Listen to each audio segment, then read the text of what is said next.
The story began beneath a moonlit sky, where a man stood, declaring that the time had come. His clan, once proud and strong, had been wiped out by the demonic sect. Yet, their struggle to survive had not been for mere survival, but solely for revenge. With a resolute gaze, he stood atop a high tree branch, his eyes fixed ahead. Without hesitation, he leaped over a wall, landing with ease near a fire burning in the bowl torch. A guard stood vigilantly nearby, unaware of the creeping danger. As shadows began to move, hands began to emerge from the darkness, and in a ruthless finality, he snapped the guard's neck. He muttered to himself that it wouldn't take long before the sentry's disappearance was noticed, but by then, his task would be complete. The bloodshed continued in the distance, and with it, the air grew thick with tension. Elsewhere, an old man, deep in meditation, heard the noise from outside and remarked that it was unusually loud. His eyes opened, revealing a deep and unnerving red. Kang Woon-cheon went in as he observed the old man's calm demeanor with disdain. He couldn't believe the heavenly demon remained unmoved, meditating while his subordinates were slaughtered. To him, the old man was heartless, but the demon's words were calm as he replied. He noted that the same could be said of his opponent.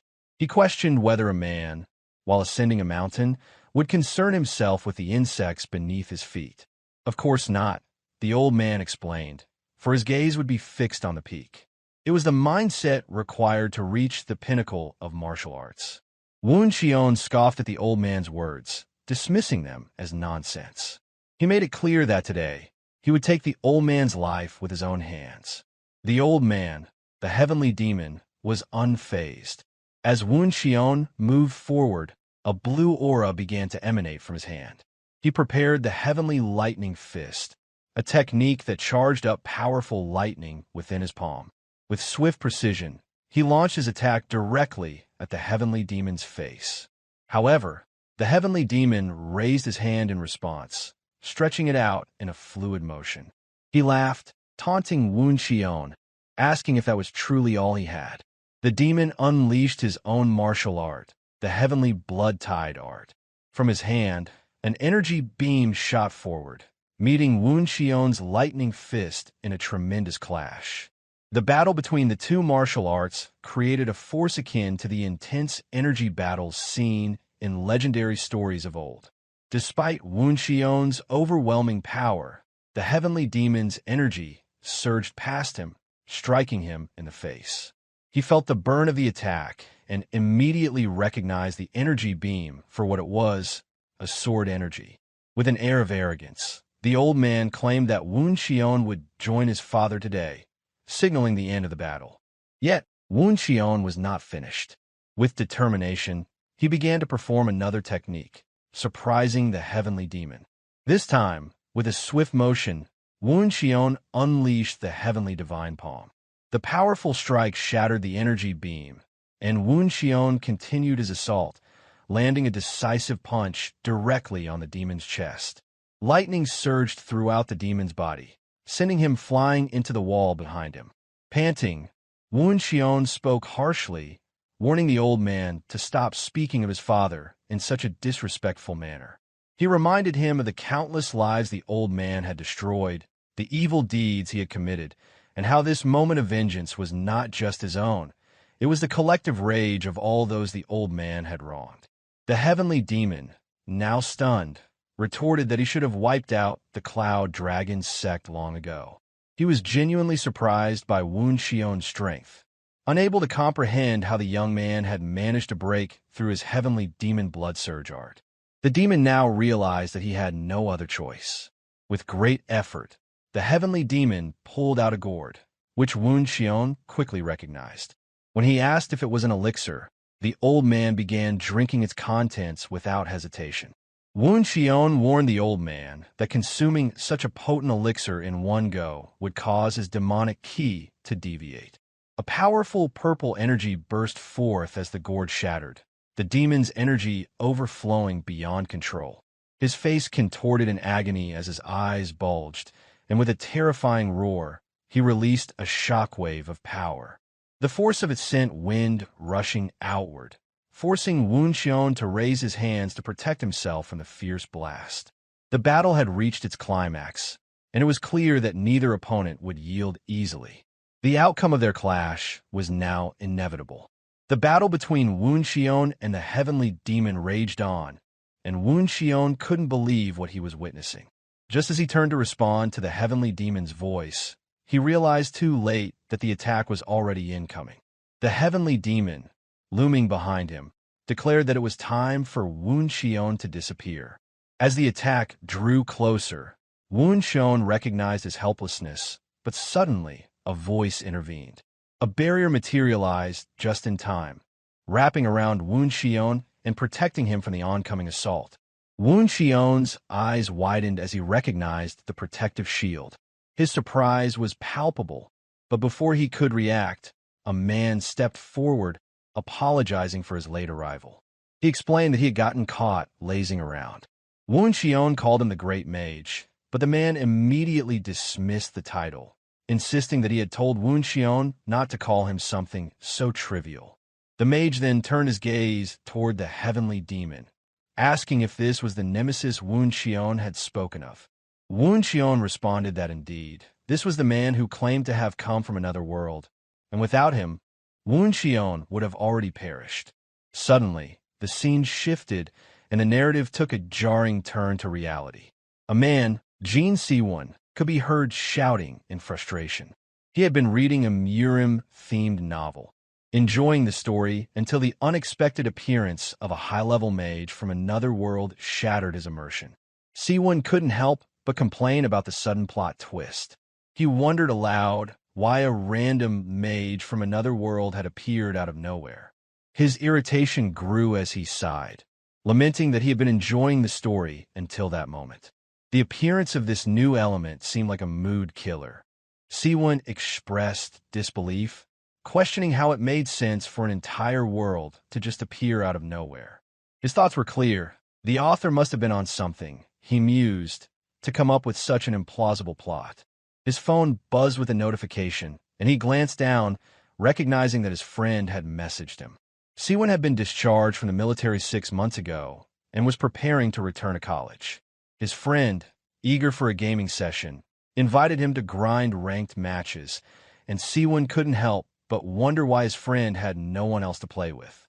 Reflecting on his life after the military, Seawoon explained that, like many who had completed their service, he had carefully crafted a plan.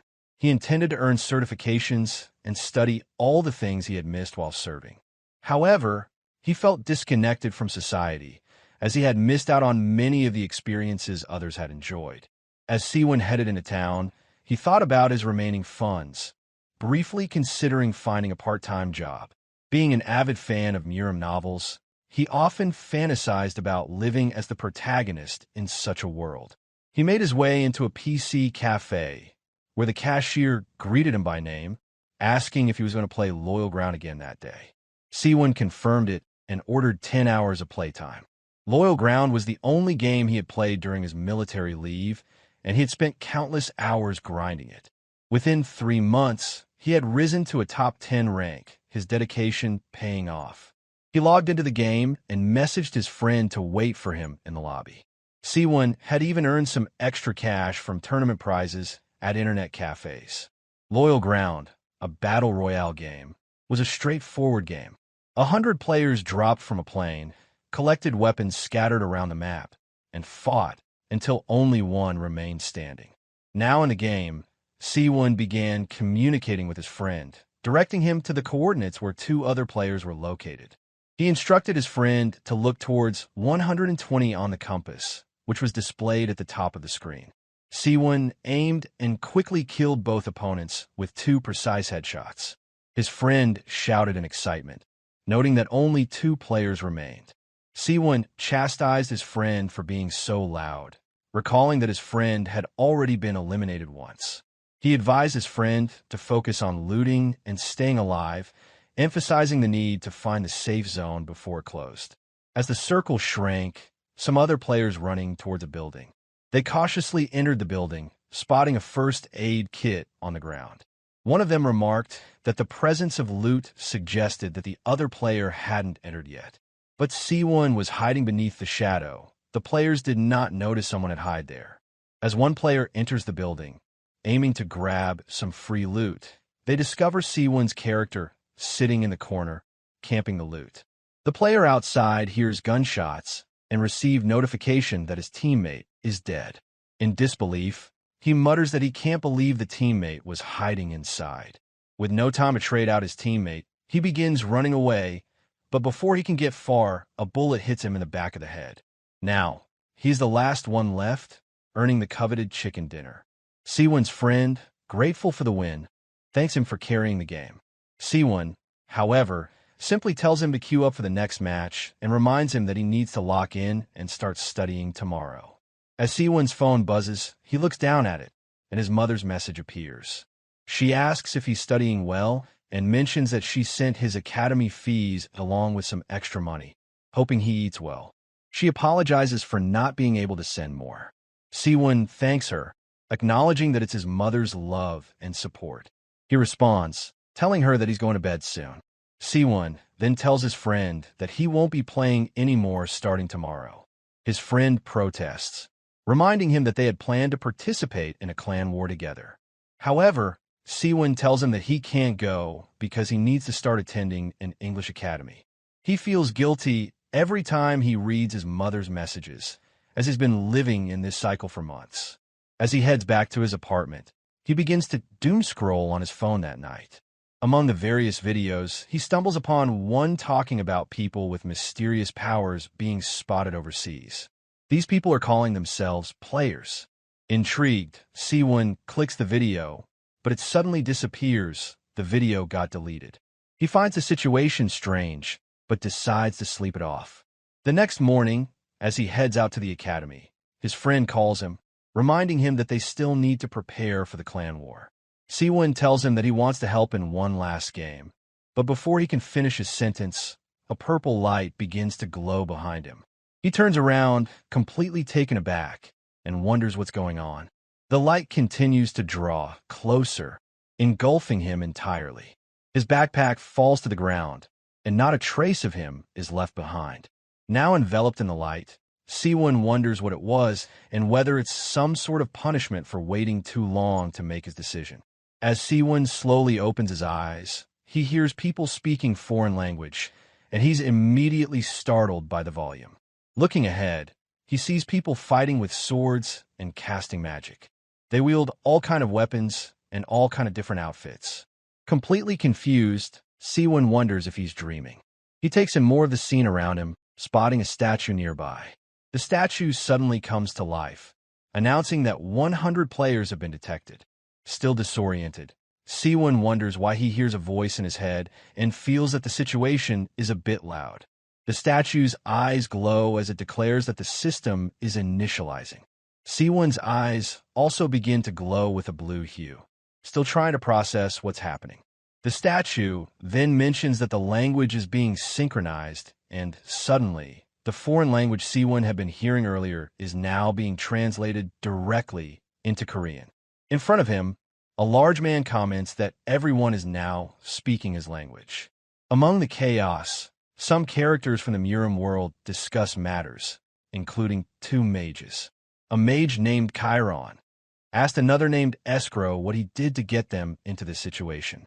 Escrow responds, claiming he wanted to ask Chiron the same question, wondering why he had brought him here.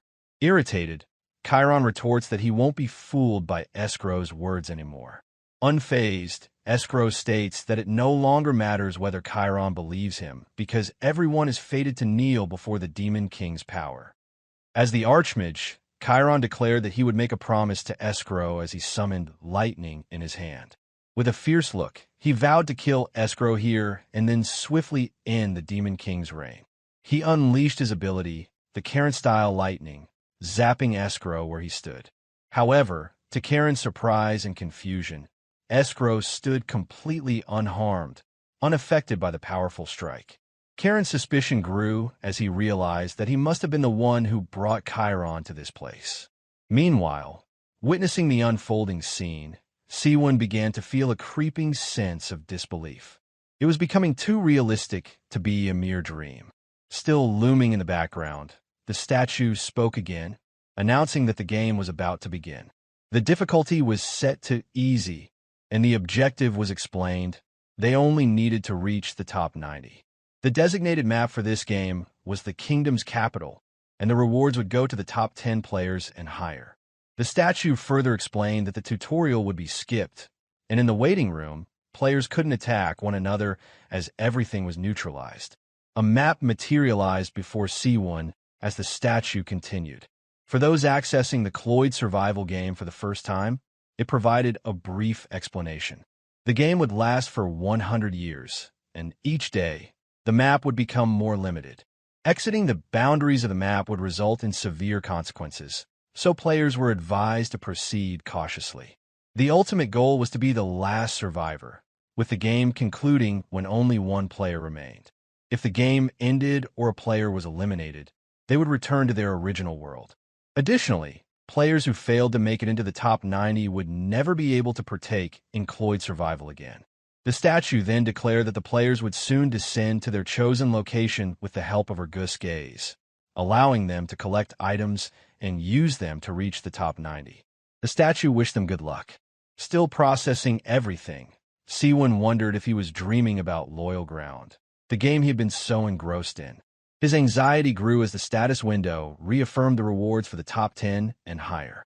Despite the possibility of this being a dream, Seowoon found himself surrounded by people who seemed all too real, crazy humans who made him nervous. One particularly unsettling figure was licking his knife, a behavior Seowoon found disturbingly strange. He quickly realized that, regardless of whether this was a dream or not, he was in grave danger. Fearful for his life, Seowoon muttered that he didn't want to die, even if this was just a dream. Before he could finish his thought, someone called out to him, addressing him as Messy Hair. The man demanded to know why Seowoon kept looking around and asked where he was from. When Seowoon didn't answer, the man swung his blade toward him. He was offended after being ignored by a skinny man. Just then, the countdown for the game began, and Seowoon smiled, asking why Seowoon was smiling in such a tense situation. He called Seowoon crazy, but Seowoon just grinned back, explaining that there was a simple reason for his smile. He was dreaming such a fun dream. Why wouldn't he enjoy it? With his knowledge of the game, which he referred to as log, Seowoon was confident that he could defeat people like this and survive. The countdown hit its final second, and day 1 of Cloyd Survival began.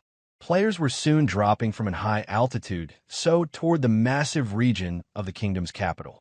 They were covered in a protective barrier, descending toward the battlefield.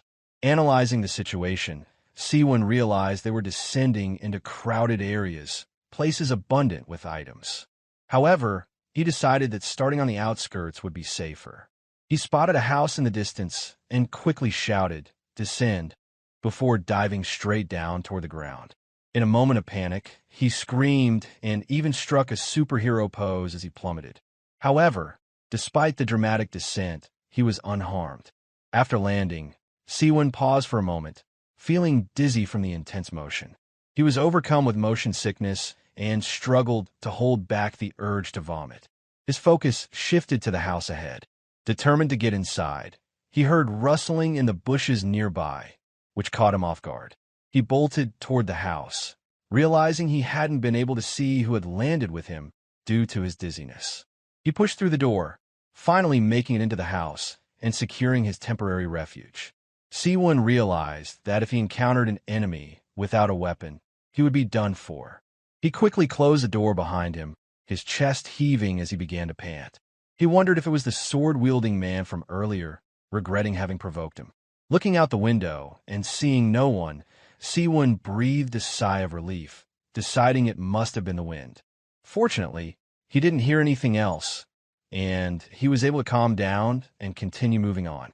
He wanted to begin searching the house. He remembered that items were obtained where players landed, so he needed to look for them here. As he moved forward, Seowoon noticed something beneath him. Looking down, the system notified him that he had obtained a heavy crossbow. It was heavy, but better than nothing. He reached for the quiver, pulled out an arrow, and equipped it. As soon as he did, the method of use naturally came to him. He began reloading the crossbow. As a South Korean Army sergeant, This was nothing for him. Seowoon did exactly that. The shot was incredibly powerful, piercing halfway through the wall and sending him flying backward. He was surprised at how effective it was, as it had penetrated deeply into the wood. If he learned to use it properly, it could be a useful weapon. After looking around more, but finding nothing else, he decided to move on. The map was vast, and he knew if he didn't run into enemies at the start, he could safely farm the area. He raised the crossbow and carefully cleared the house in front of him. On a table, he spotted a scroll and moved over to examine it. It was labeled a healing scroll. The scroll was small, and the system explained that if he ripped it, his injuries would heal. Seowoon could hardly believe such an item existed. He wished he had an item bag to carry more recovery items. Then his eyes fell on a glowing purple book on a shelf nearby. He picked it up, and the system informed him that he had obtained the Black Star Energy Palm's martial arts book. This martial art allowed him to project dark energy through his fingers. The system asked if he wanted to learn it. Seowoon immediately accepts the prompt to use it, wondering if it would trigger a tutorial. Right after, the book began to glow vibrantly, and the pages turned before his eyes. As he watched, the book slowly began to disintegrate. Confused, Seowoon looked down at his hands, wondering if that was it. As he stared at his palm, he felt an energy swelling up, growing stronger with every passing second. Curious to test it, Seowoon grabbed a fork from the table and imbued it with energy. He hurled the fork into the nearby wall with all his strength, and it stabbed deep into the wall. He smiled, pleased to have learned a martial art just from reading a book. Seowoon walked over, pulled the fork out of the wall, and murmured that this would be incredibly useful. The existence of martial arts books meant that there were probably magic books as well. Regardless, Seowoon was now certain that Cloyd Survival and Loyal Ground were the same game. After searching the area thoroughly, Seowoon decided to move on. Later, as the sun dipped below the horizon, Seowoon realized he had been farming for some time. He needed to find a place to hide quickly. He looked around and saw a house with its lights on. He figured that the light either meant there was a rare item inside or someone was already there. Seowoon entered carefully, trying not to make a sound. He wasn't sure how many people had landed near him, but if someone was inside, they could either be a complete pro or a complete noob.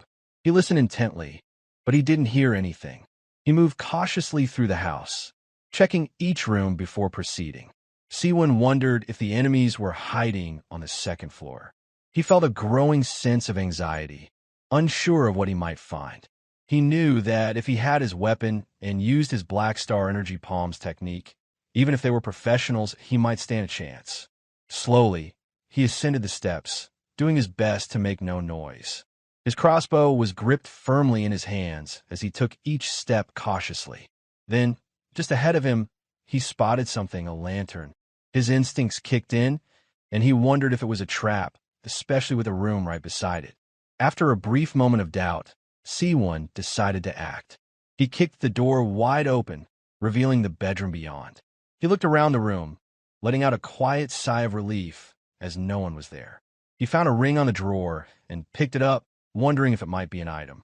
The ring was labeled Ring of Strength, which promised an increase of 20 in strength when equipped. Seowoon wondered if it would truly make him stronger just by wearing it. He slid it onto his index finger, immediately feeling a strange sensation. His body felt lighter, almost as if the weight of the crossbow had significantly decreased, even though it had been heavy before. The ring had increased his strength by 20, and he figured he should check his stats. He tried cycling through a few commands, finally managing to pull up his character info. The stats revealed that he was still quite weak. He wondered if his classification as a martial artist was simply because he had learned a martial art. Still, compared to when he had started with nothing, he felt like he had made progress. This was a good sign, and he was glad to have made it this far. Deciding to continue exploring the first floor, Seowoon found a subspace ring, the very item he had been hoping for earlier. He couldn't help but smile as he thought how convenient it was to find yet another ring. He quickly checked the status window, which explained how the subspace ring worked. To store an item, Seowoon had to grab it and either say or think of the word subspace. After that, He could touch the ring with his other hand, and the item would be stored inside. The status window also mentioned that if the subspace became full, he wouldn't be able to store any more items. Seowoon grinned, impressed by the simplicity of the system. It was essentially an inventory system like in the games he used to play. He began to open the subspace in front of him, feeling an odd but intriguing sensation. He decided to store the healing scroll inside, thrilled by the convenience of no longer needing to carry it around in a bag. This system was incredibly efficient, and Seowoon couldn't help but think how much more convenient life would be with something like this in reality. His thoughts wandered to what it would be like to bring back the martial arts and items into the real world. If he could do that, it would be an even bigger game changer than he had anticipated. As he continued to think, Seowoon wondered how many players had been eliminated so far. Looking at the interface, he figured there must be a kill log. He found it and discovered that only one person had been eliminated up to that point. He had initially planned to farm until only 90 players were left, but he had already searched several houses and found a lot of consumable items. His luck had been on his side, and he had even found a number of hidden weapons, which complemented his Black Star Energy Palm's martial arts. While he had gathered a lot, Seowoon knew it was time to move on. Staying in one place for too long wasn't a good idea, especially with the powerful players he had seen in the waiting room. With his current level, he wasn't strong enough to face them. However, if he managed to stay hidden and make it into the top 10, he would have the opportunity to allocate points where they were needed most. Seowoon considered the risk, but he knew that there would likely be fewer players out at night. It was worth taking the chance, especially if he could find another good place before the sun rose. As he exited the house, Seowoon felt a surge of energy. He had been on a move constantly, but he wasn't tired at all. The Ring of Strength had proven to be a game changer. Though his strength had increased significantly, he still felt hunger and thirst, reminding him that Cloyd Survival wasn't too different from reality. He realized he would need to find something to eat soon, and the city should have food for him to grab. With that goal in mind, Seowoon set off toward the city, determined to find sustenance and continue his journey. Every step he took felt a little lighter, and he was more confident in his chances of surviving longer in this brutal world. As the night stretched on, he was ready to face whatever challenges lay ahead. But first, he needed to eat. He could only hope that this new world would offer the resources he needed to stay alive and grow stronger. Seowoon checked the map, realizing he should be somewhere near the location, but he was unsure of where the houses were. He began to hear a wolf snarling in the distance, and quickly realized that the sound was coming from directly behind him.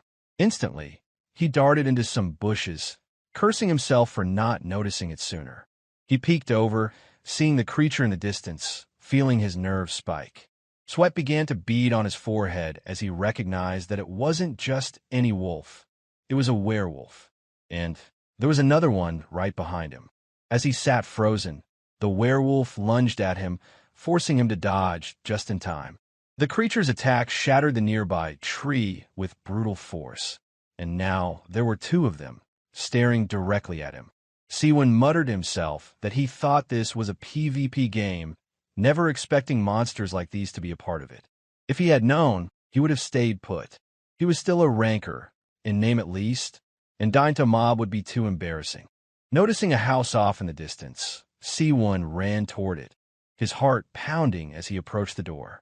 He slammed it shut behind him, panting heavily as he listened to the werewolves outside.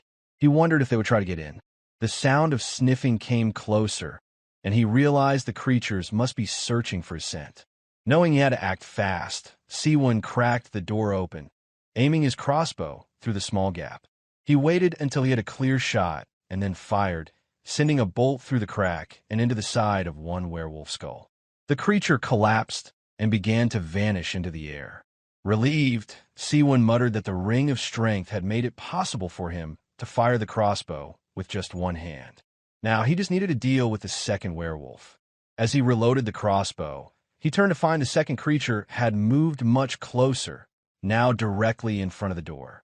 It charged, smashing through the door with terrifying speed, its claws slashing across Seowoon's cheek. He stumbled backward, shocked, as the werewolf broke through the door. The creature moved in for a follow-up attack, and Seowoon quickly raised the crossbow, firing again. But the werewolf raised its arm, blocking the bolt. With his weapon now useless, Seowoon dropped the crossbow just as the werewolf lunged to finish him off. He panicked, realizing this could be how he was eliminated. But then he remembered the subspace ring. Reaching into it, he pulled out an unfamiliar dagger he had stored. Determined to survive, he imbued the dagger with his Black Star Energy Palm's martial arts and hurled it into the werewolf. The energy-powered dagger pierced through the creature with ease, sending it crashing into the wall. As the werewolf began to disappear in front of him, Seowoon exhaled deeply, a sigh of relief escaping him. He had thought he was a goner, but now he was safe.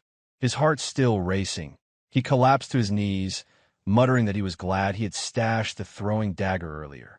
He had been sure he would fail and be eliminated by these mobs, which would have been incredibly embarrassing. Seowoon looked down at a small baggie on the floor, noting it must be a mob drop. He opened it eagerly, but inside, he only found water and jerky. He grumbled, wishing it had been something more useful, though at least he had food for now. He started eating, debating whether to check the area more thoroughly. As he explored the building, he found a piece of armor.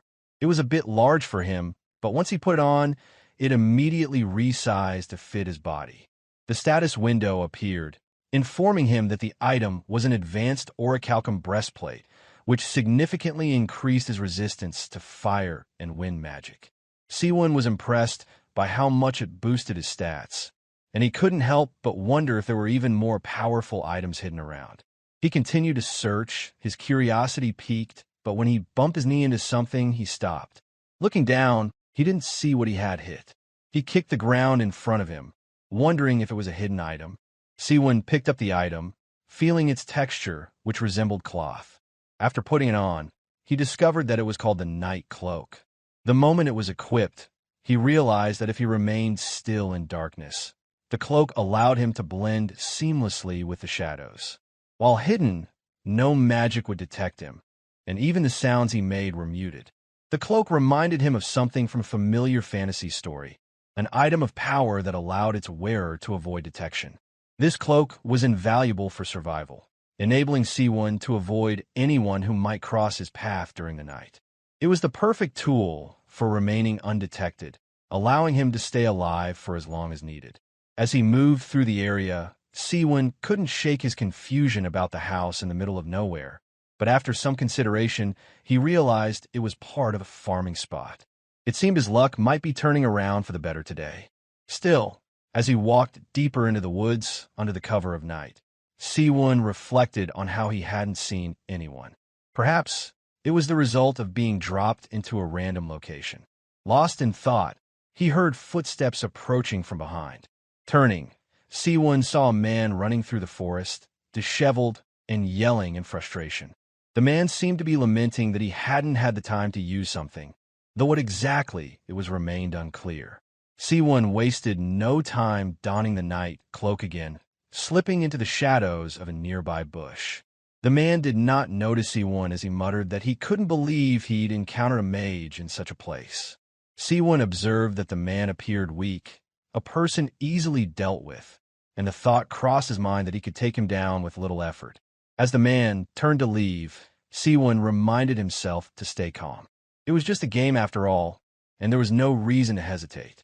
Before Seowoon could make a decision, another man appeared and chanted a spell, an escrow flame, directed from Seowoon's behind. The fire struck the man directly in the back, and Seowoon watched, wondering if he had just killed him. However, when the smoke cleared, there was no body, just a chest. This confirmed that they were, indeed, in a game, and the chest likely contained the man's items. The question lingered in Seowoon's mind. Where had the fire come from? At that moment, a figure appeared from behind, a large-nosed man who walked toward the fallen mage. He scorned the dead man for not being able to use magic properly, calling him unlucky. The large-nosed man claimed that if the mage had been killed by a sword, he wouldn't have felt the excruciating pain of being burned alive. Seowoon considered himself fortunate that he had walked past unnoticed. The cloak had indeed proven its worth, and the mage mused that the man who had died might at least be honored to have met his end at the hands of someone as skilled as himself. Referring to himself as Chiron, the large-nosed man bent over to search the fallen mage's belongings. Seowoon quickly deduced that the man was also a player like him. If he wasn't careful, he could be next. It was clear that in this game, hesitation could cost him his life. Seowoon knew the rules. In order to survive, he had to act without delay. As Big Nose sifted through the items, he sensed an incoming attack from behind. His barrier absorbed the impact of the strike, but it cracked under the pressure. The large-nosed man muttered to himself, blaming the mage for causing the noise. Seowoon raised his crossbow, taking aim and firing a bolt, which hit the barrier again, causing it to crack further. Big Nose realized the barrier was close to breaking. He couldn't pinpoint Seowoon's location, but fired a fireball in his general direction, taunting him to reveal himself rather than hiding like a coward. Seowoon didn't respond. Instead, he quickly readied another throwing knife. A second later, a throwing knife flew out from the bushes, heading straight for Big Nose. He heard the sound of it slicing through the air, and although his barrier absorbed the hit, it shattered completely. Panic spread across his face as he turned in search of Seowoon, still calling for him to reveal himself. Seowoon raised the crossbow for another shot. Big Nose started to chant another escrow flame spell, but before he could finish, a throwing knife struck him directly in the forehead. The large-nosed man disintegrated into dust, and the battle was over. Seowoon watched as the man's last words were an attempt to cast a spell, but before he could finish, his head was taken clean off by the attack. Seowoon, still in disbelief, stared at the scene. He had won. Looking down, he noticed 2 loot boxes lying on the ground. He knew that if someone saw the fire and decided to follow the source, it would be trouble. Quickly, he decided to loot the boxes as fast as possible and get away before anyone arrived. Starting with the chest from Big Nose, Seowoon tossed nearly everything into his subspace storage, even picking up another healing item in the process. Among the items, he discovered an escrow's necklace, which marked him as a mage of the Escrow Magic Society. This clarified the confusion surrounding the name. Seowoon dismissed the necklace, calling it a useless item with no properties, and decided to store it for later. As he continued to sort through the loot, one item caught his attention: the Circle Stone. It was an artifact that allowed the user to engrave a circle around their heart, granting them the ability to use mana. Once used, it would enable the user to learn the magic of the circle. Seowoon was intrigued, wondering if using the stone would turn him into a mage. His thoughts then returned to the man who had been running earlier, whose words now made sense where he wished for more time to use this. Seowoon felt a pang of guilt, but decided he would put it to good use instead. With a sigh, he stashed the remaining items into his inventory to review them later, when he found a safer location. Seowoon ventured deeper into the forest, climbing a hill and scanning the area. He needed to find a spot where he could use the Circle Stone. In the distance, he spotted some houses and made his way toward them, thinking they would be a suitable place.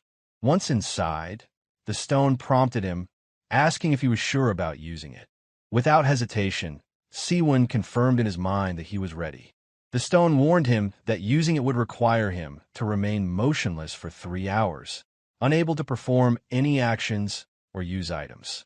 It also mentioned the slight pain that would accompany the formation of the circle. The moment he activated it, Seowoon's chest tightened, and waves of intense pain began to surge through him. He stifled his screams, enduring the excruciating agony for the next 3 hours. By the end, Seowoon lay on the floor, drooling from the pain, his body still racked with discomfort. He had expected a mild ache, but the ordeal felt like it might have broken him. He muttered to himself that learning martial arts had been difficult, but magic was on an entirely different level. Once he gathered himself, Seowoon opened his status window. To his surprise, it now showed 2 job classes, and he had unlocked a new stat: mana. He looked at the survivors list, curious to see how many were left. After the 2 men's deaths, the number of survivors should have decreased, but when the list appeared, Seowoon was stunned. Only 45 participants remained, with a name standing out: Nam Sagwon. This person had been systematically eliminating others, taking out nearly everyone on the list. Nam Sagwon went into action just hours earlier. He was perched high in a tree, watching his next victim from above. The man on the ground stumbled over a rock, a comical sight given his size. Nam Sagwon chuckled to himself, enjoying the scene. He was after something simple, getting into the top 90. As the man begged for his life, Sagwon raised his hand, stretching it toward the man's face. In a swift motion, he popped the man's head like a zit, sending a clear message to everyone. They would all come to know his name. With a smug grin, he moved on without looting the body. His only concern was making sure the participants knew who he was: Nam Sagwon, a name to be. Now, Seowoon was stunned by the number of people who had died in such a short time. He couldn't believe how many had perished overnight. He silently hoped he wouldn't run into Nam Sagwon anytime soon. The thought of surviving long enough to reach the top 10 crossed his mind, and Seowoon wondered what the reward for such an accomplishment would be. He speculated that it might be money or rare items. However, the idea that intrigued him the most was whether reaching the top 10 would grant him the ability to bring the skills and items from this game back to the real world. Seowoon sighed, realizing that while there was a killer wreaking havoc outside, he had been getting ahead of himself. He knew it was time to wrap things up and start moving. He could feel a power growing within him, and he wondered if this was what mana felt like. He also recalled finding a magic book while looting the previous day, titled The Magic Book of Windball. The book explained how to create a wind sphere, and the number of spheres one could generate increased with the user's power. Seowoon knew this was the magic he had been seeking, and the question of whether to use it popped up. He clicked yes, and the book vanished from his hands. He blinked, wondering if that was all, if the magic had simply been implanted in his mind. His hand moved instinctively as he began to chant a scroll magic. He gathered mana in his palm, and soon, four wind spheres materialized in the air. They didn't look impressive, and Seowoon wondered if this was really all there was to it. He raised his hand, as if dismissing the spheres, and they floated backward. When they collided with the wall, a massive explosion shook the ground behind him. Seowoon's eyes widened in realization. The spheres were far more powerful than they seemed. This would certainly come in handy, though he was suddenly overwhelmed with exhaustion. He muttered that it was likely from using the magic, his body drained from the effort. As time passed, Seowoon noticed the restricted area on his map slowly shrinking. He decided to stay near the boundary, farming at the edges where his chances of encountering another player were lower. With half of them already eliminated, he knew he needed to work quickly before the restricted zone diminished further. Unknown to him, an old man watched from a treetop, silent and still, observing Seowoon's movements. The mysterious old man muttered to himself that this was interesting before leaping forward, disappearing from sight. Hours later, Seowoon remembered seeing houses marked on the map. He was surprised, however, to find only loot boxes scattered on the ground, surrounded by blood. His heart raced as footsteps approached from behind. Panicking, he activated the windball magic and fired it at the source of the sound, causing the door ahead to explode. He stood still, uncertain, wondering if it was truly just the wind or if someone had been lurking nearby. What he saw through the door stunned him. Blood was everywhere. He deduced that the person inside must have been severely injured. Given their survival so far, they likely had valuable items. Seowoon considered the possibility of taking them down, but then he decided that his survival should come first. He quickly left the area. On the other side of the door, after Seowoon had gone, the man inside sighed in relief. He muttered that if Seowoon had found him, he would have been killed, but fortunately, he had managed to hide in time. Though, he thought, if he hadn't been injured, he would have taken care of Seowoon easily. Now, he just needed to loot and leave quickly. But before he could move, an arrow struck him in the side of the head. Realizing he had been baited, the man's body began to disappear as he died. From a distance, Seowoon observed the scene, silently thanking the man for falling for his trap. He decided to farm the area quickly and then head to the edges of the restricted zone. As he moved along, the mysterious old man appeared out of sudden and spoke. He commented that Seowoon seemed quite skilled. Seowoon suddenly realized he had let his guard down. The old man reassured him, saying there was no need to be scared. He only wished to ask a few questions. Still cautious, Seowoon asked who the man was. The old man chuckled, replying that Seowoon likely wouldn't know even if he told him, as they all came from different lives. Seowoon nodded, remarking that the old man seemed very different from everyone else he had encountered so far. The old man then asked if Seowoon had participated in this kind of play before.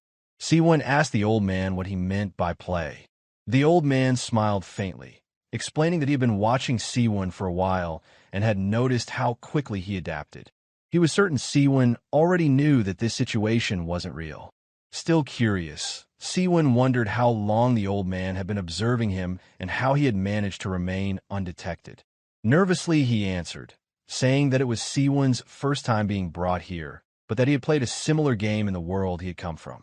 Somewhat intrigued, Seowoon inwardly thought that he could tell from the old man's appearance that he was definitely not from the same world. The old man glanced up at the sky, noticing the fading light. He observed that it had gotten dark, to which Seowoon agreed, remarking that it was already the third day. The old man then asked if the moon in Seowoon's world was as large as the one in this world. Looking up, Seowoon admitted he hadn't really noticed how big it was, but confirmed that it appeared far larger here. The old man nodded in agreement. The old man then asked Seowoon to explain the game he had mentioned. Seowoon hesitated, cautioning that they could be ambushed in this area. He suggested they find a safer place to talk. The old man seemed to consider this, then said it could indeed be a long conversation. He added that they should leave and find somewhere more secure. Still unsure, Seowoon questioned how he knew the old man wouldn't just kill him. The old man didn't reply with words, but instead grabbed Seowoon and swiftly began hopping from tree to tree, effortlessly carrying Seowoon with him. The speed at which they moved was astonishing, so fast that Seowoon's cheeks flapped in the wind as he was carried through the air. Unable to fully comprehend the situation at the time, Seowoon reflected that he had no idea what kind of consequences their encounter would bring. Later that night, after a bit of explaining, the old man remarked that Seowoon's world seemed very magical. In turn, Seowoon explained that he wasn't sure how to describe it, but that it was a place of highly advanced civilization. The old man seemed intrigued, noting that this might explain how Seowoon had adapted to this world so quickly. Still curious, Seowoon cursed in his mind, wondered how long the old man had been watching him. As if reading Seowoon's thoughts, the old man replied casually that he had been with Seowoon from the moment they were dropped into this world. A little taken aback, Seowoon wondered if the old man had been reading his mind. The old man laughed lightly, saying that he hadn't been reading his thoughts, only observing his actions closely. The old man explained further that he had originally planned to enjoy the fresh air of the high mountains for the next 100 days. However, he had been intrigued by Seowoon's actions and decided to approach him. The old man assured Seowoon that he had no intention of harming him, so there was no need for him to remain cautious. Still unsure of the old man's intentions, Seowoon said that he had no idea why they were brought here. The old man acknowledged this as he asked if Seowoon had something similar in his world. In turn, Seowoon remarked that it was merely a type of game meant for fun with no real consequences. Nobody really died in such games. He speculated that when it came to the motives of the supernatural beings who had the power to abduct people from another world, he had no way of knowing their true intentions. The old man listened thoughtfully before acknowledging that Seowoon was likely correct. Seowoon continued, saying that the game could become a huge opportunity for someone, though. The old man asked what he meant by that, and Seowoon explained that he was sure the old man already understood, but he pointed out that dying in the game wasn't the same as dying in real life. Once a person died here, they would be assigned a rank and a corresponding reward. Seowoon believed these rewards would include items obtained in the game. The old man asked if Seowoon meant the items he had on him. Seowoon nodded, but he added that it wasn't just about the items. Skills and martial arts learned in the game might also be part of the rewards. Of course, he had no proof of this yet. The old man was intrigued by Seowoon's perspective, remarking that magic was indeed fascinating. He asked if Seowoon truly believed this game could offer an opportunity. Seowoon thought for a moment before responding. He admitted that the old man likely wouldn't need such an opportunity, but for those who struggled in life, the abilities learned here could be life-changing. Wondered further, the old man asked Seowoon what made him think that the old man's life was without struggles. Looking at the old man, Seowoon considered the question. He replied that the old man seemed like a martial arts master, and surely he had followers back in his world. In contrast, Seowoon felt that he had no real use in his world and wasn't even comparable to someone of the old man's stature. Seowoon explained that the game could be a huge opportunity for people who were struggling in life. The old man laughed loudly, finding Seowoon's perspective amusing. He couldn't help but chuckle at the thought, but Seowoon quickly told him to quiet down. Curious, the old man asked what Seowoon kept doing by touching the air. Slightly embarrassed, Seowoon explained that the old man probably didn't know how to turn on the map. He had briefly shared some tips and tricks with him that might be useful in his world, and Seowoon had heard stories about the old man's past as well. Morning arrived quickly, and the old man lightly landed the ground. It was morning, and he realized that he had taken up more of Seowoon's time than he intended. He then dropped Seowoon back to the ground gently. However, Seowoon reassured him that staying with him had probably been the best way to stay safe. He expressed how much he had enjoyed hearing the old man's stories. Intrigued, the old man replied that since he had learned so much about the game from Seowoon, he wondered if there was something he could do in return. Looking hopeful, Seowoon asked if it would be possible to learn some of the old man's martial arts. If he wanted to survive until the end of the game, he knew he would need the old man's help. The old man studied Seowoon for a moment before answering. It wasn't impossible, but the old man warned him that he would have to be prepared for the worst. Unsure of what that meant, Seowoon asked for clarification. The old man's response was blunt, telling Seowoon that death was a part of the price. To succeed outside the traditional means, he would need to pay a hefty price, and the old man asked if Seowoon was prepared for that. Replying bluntly, Seowoon repeated that people didn't die here for real. The old man paused and considered Seowoon's words, then admitted that Seowoon was right. If that was the case, then using the method the old man had in mind could indeed be possible. Seowoon eagerly asked if it would make him stronger. The old man nodded. It would be worth trying at least, he said. He then instructed Seowoon to check how much inner energy he had. Placing his palm on Seowoon's head, the old man was immediately surprised by how little energy Seowoon had. He remarked that it was less than even his dog's, asking how Seowoon could be so weak. Slightly embarrassed, Seowoon explained that there was no such thing as martial arts or inner energy in his world. Unperturbed, the old man told Seowoon to assume the lotus position. He continued to press his palm on Seowoon's head. Seowoon was told that he would experience pain, a pain akin to death itself. But the old man emphasized that he mustn't move. Nervously, Seowoon asked what he should do. The old man's instructions were clear. He had to endure the pain, because if he failed, he would die. As the old man began transferring his inner energy throughout Seowoon's body, his senses went into overdrive. The wind against his skin felt like sharp blades, and even breathing felt like poison coursing through him. He could hear the sound of ants crawling on the grass, every tiny detail heightened. Suddenly, an intense, sharp pain shot up through his body, reaching the upper one.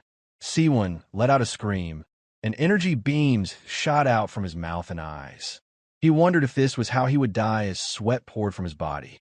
Everything around him seemed frozen, and he felt something being implanted inside him.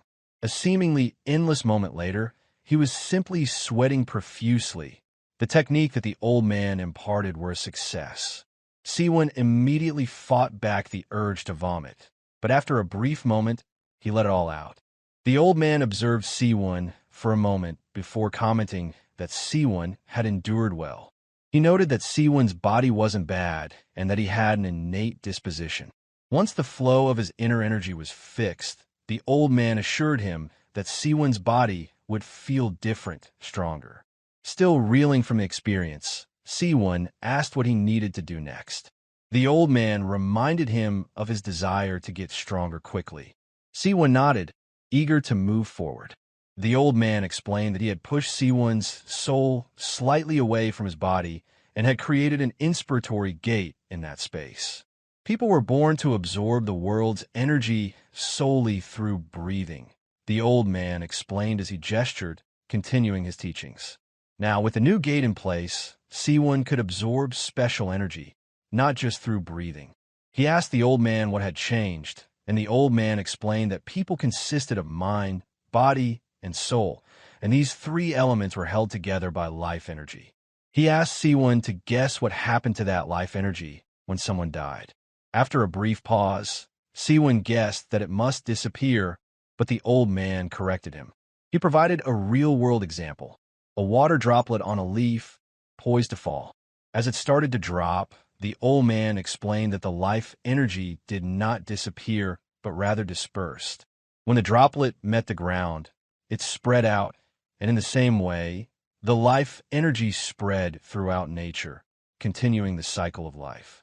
The old man further explained that some saw this natural cycle as a waste. They murdered others to absorb their life energy, but those who followed this path were always in an unstable state. Eventually, their balance of yin and yang shattered, causing them to lose their martial arts or die.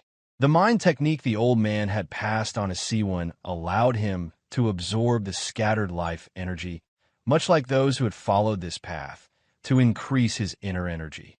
Clearly unsettled, Seowoon asked if the old man had just given him a guaranteed path to death. The old man, seeming to consider the question, responded that Seowoon was a bit different.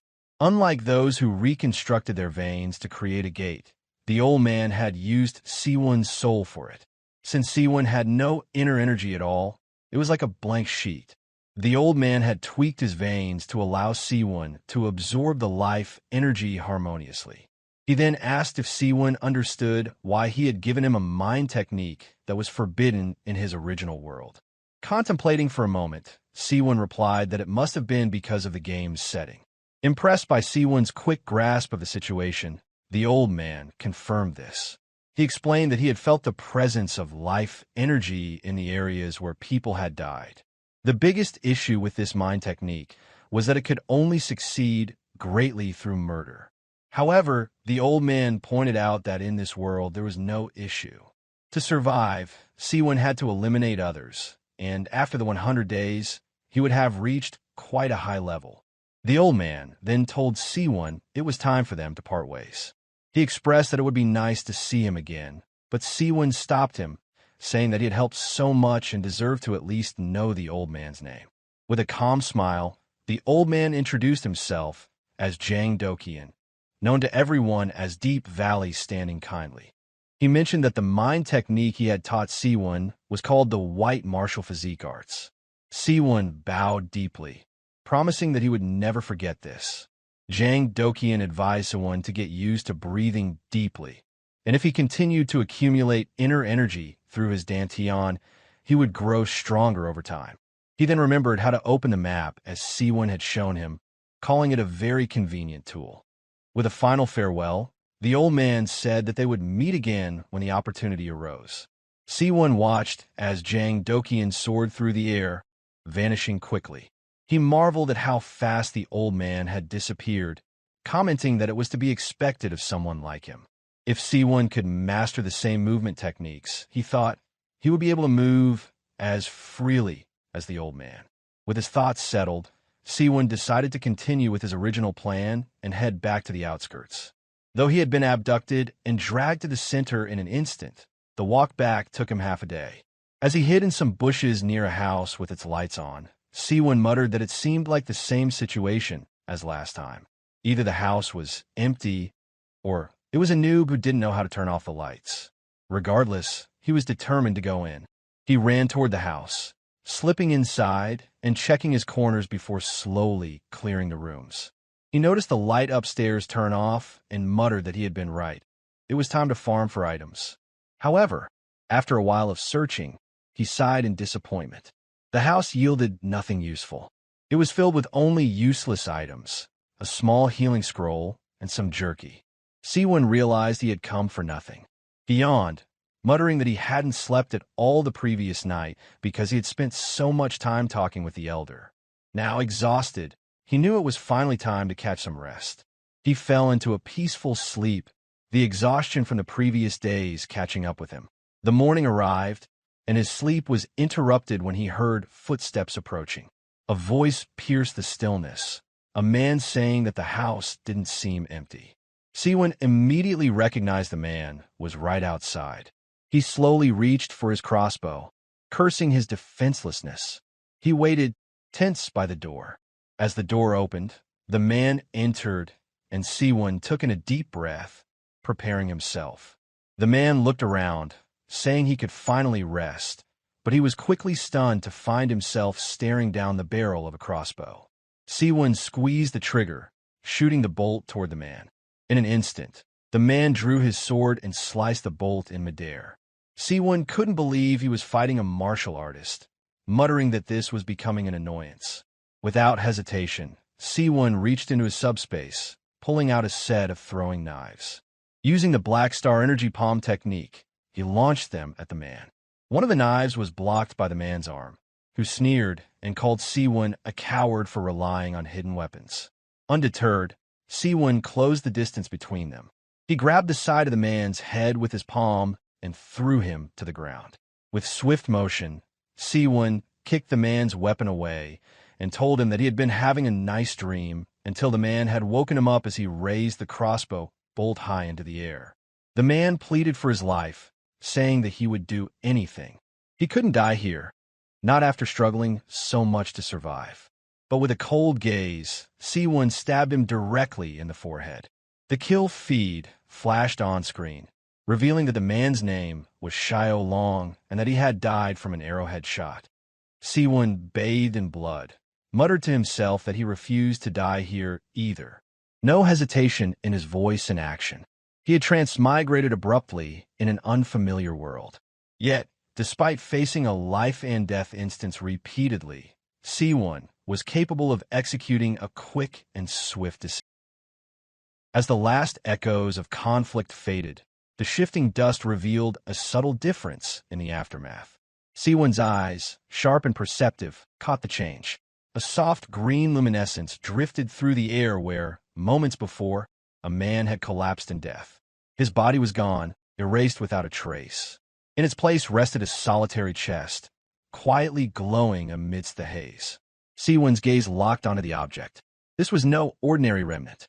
It was exactly what Elder Jang Dokian had spoken of, the moment of transfer, the aftermath of death, and the energy that remained.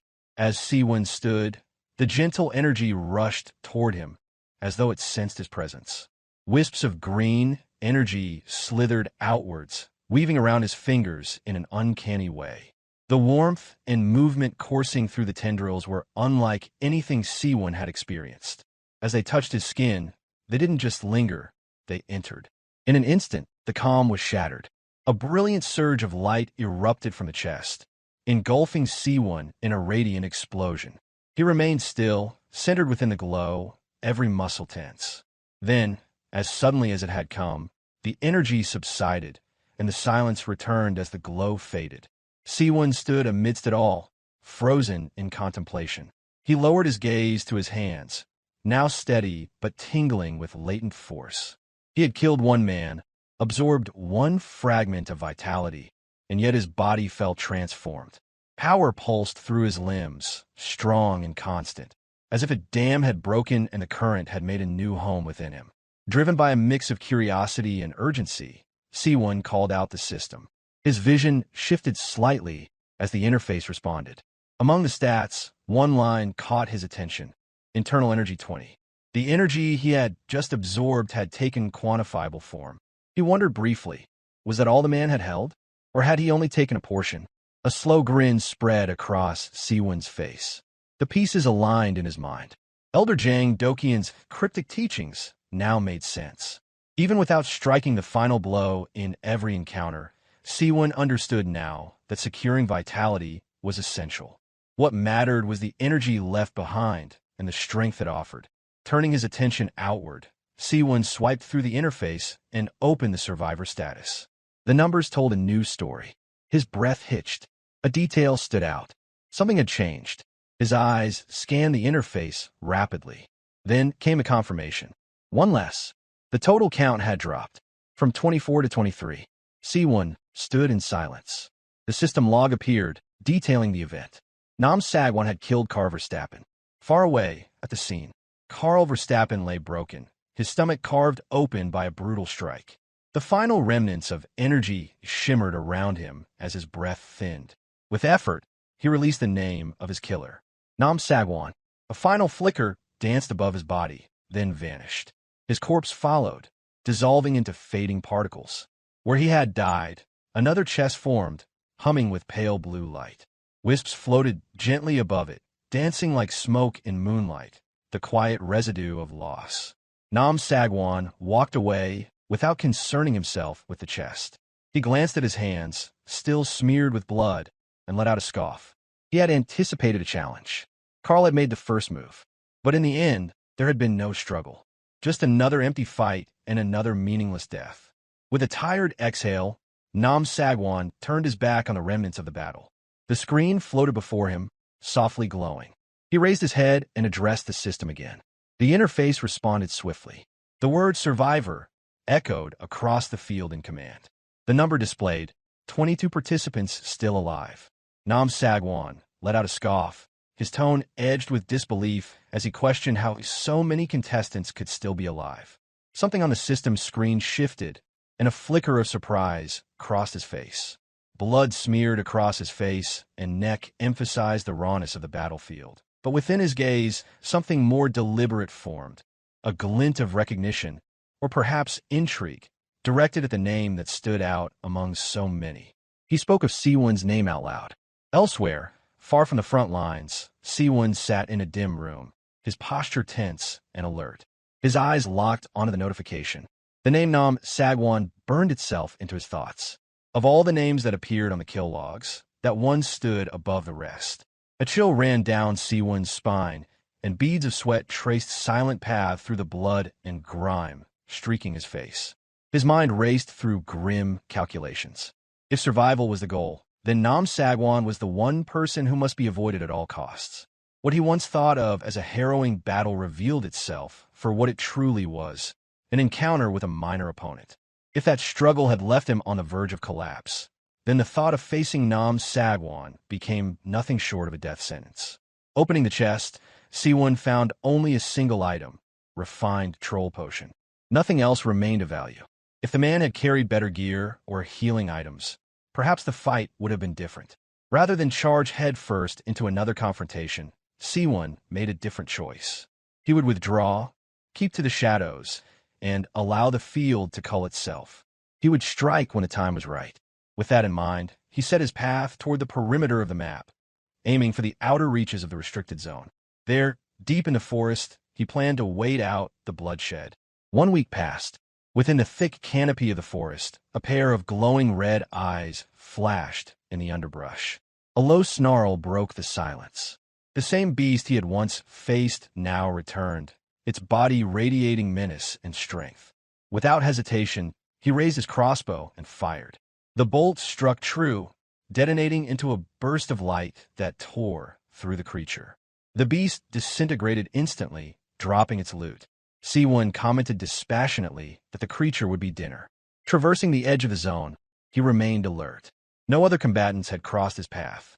It was clear why. He had stuck to the margins, carefully avoiding the active killing fields. Then a chime broke through the forest. A translucent notification flickered into view.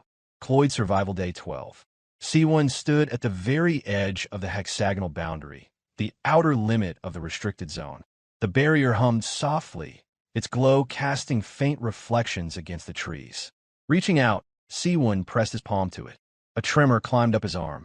Numbness followed, crawling across his skin like frost. If he passed through the barrier, even movement might become impossible. His thoughts turned to Nam Sagwon again. Over the past week, the logs had displayed no other names. Nam Sagwon stood alone as the hunter. The silence across the battlefield was proof enough. No one dared challenge him directly. Seowoon suddenly froze. A flicker on the horizon caught his eye. Keeping low, he crept through the grass. In the distance, a thin column of smoke curled into the air. He narrowed his eyes and changed course, cautiously approaching. The battleground was raw, unsettled. Nam Sagwan stood at the center, his chest rising and falling with labored breath. Around him stood a gathering of powerful contenders. Each one exuded strength, their stances rigid and determined. They had all arrived with one goal in mind, to eliminate Nam Sagwan. One among the group addressed Nam Sagwan, stating flatly that he had no hope of victory and should resign himself to a quiet death. Nam Sagwan released a short, amused breath, a sound halfway between a chuckle and a scoff. The notion that it took a full mob to corner a single opponent seemed laughable to him. Crouching slightly, he continued with grim satisfaction, declaring that their arrival had been helpful. Rather than expend the effort to seek them out one by one, they had all come to him. The grin deepened into something far more sinister. He offered a final warning. If they intended to kill him, they had best be prepared to offer their lives in exchange. With absolute certainty, he vowed to make them understand the cost. Cracks shot across the ground as an immense surge of force erupted outward. Nam Sagwan's aura detonated in a violent wave, sending a pressure shockwave that rippled through the group. Startled by the sudden burst of raw energy, several opponents flinched, staggered by the overwhelming force. Some instinctively dropped into defensive postures. Others locked in place, preparing for an impact that never came immediately. Without hesitation, Nam Sagwan descended like a meteor, cutting through the air with lethal intent. His trajectory wasn't upward flight, it was a strike. He crashed down into the center of the gathered enemies, his hands smashing into one target with merciless precision. The enemy had no time to react, defenses crumpling under the devastating blow. His attack didn't end with the strike. The momentum carried through, his hand penetrating bone and skull alike, driving straight through the target's head with horrifying finality. A burst of blue energy detonated from the impact, lightning through the air in jagged shards. Blood and splinters rained to the ground.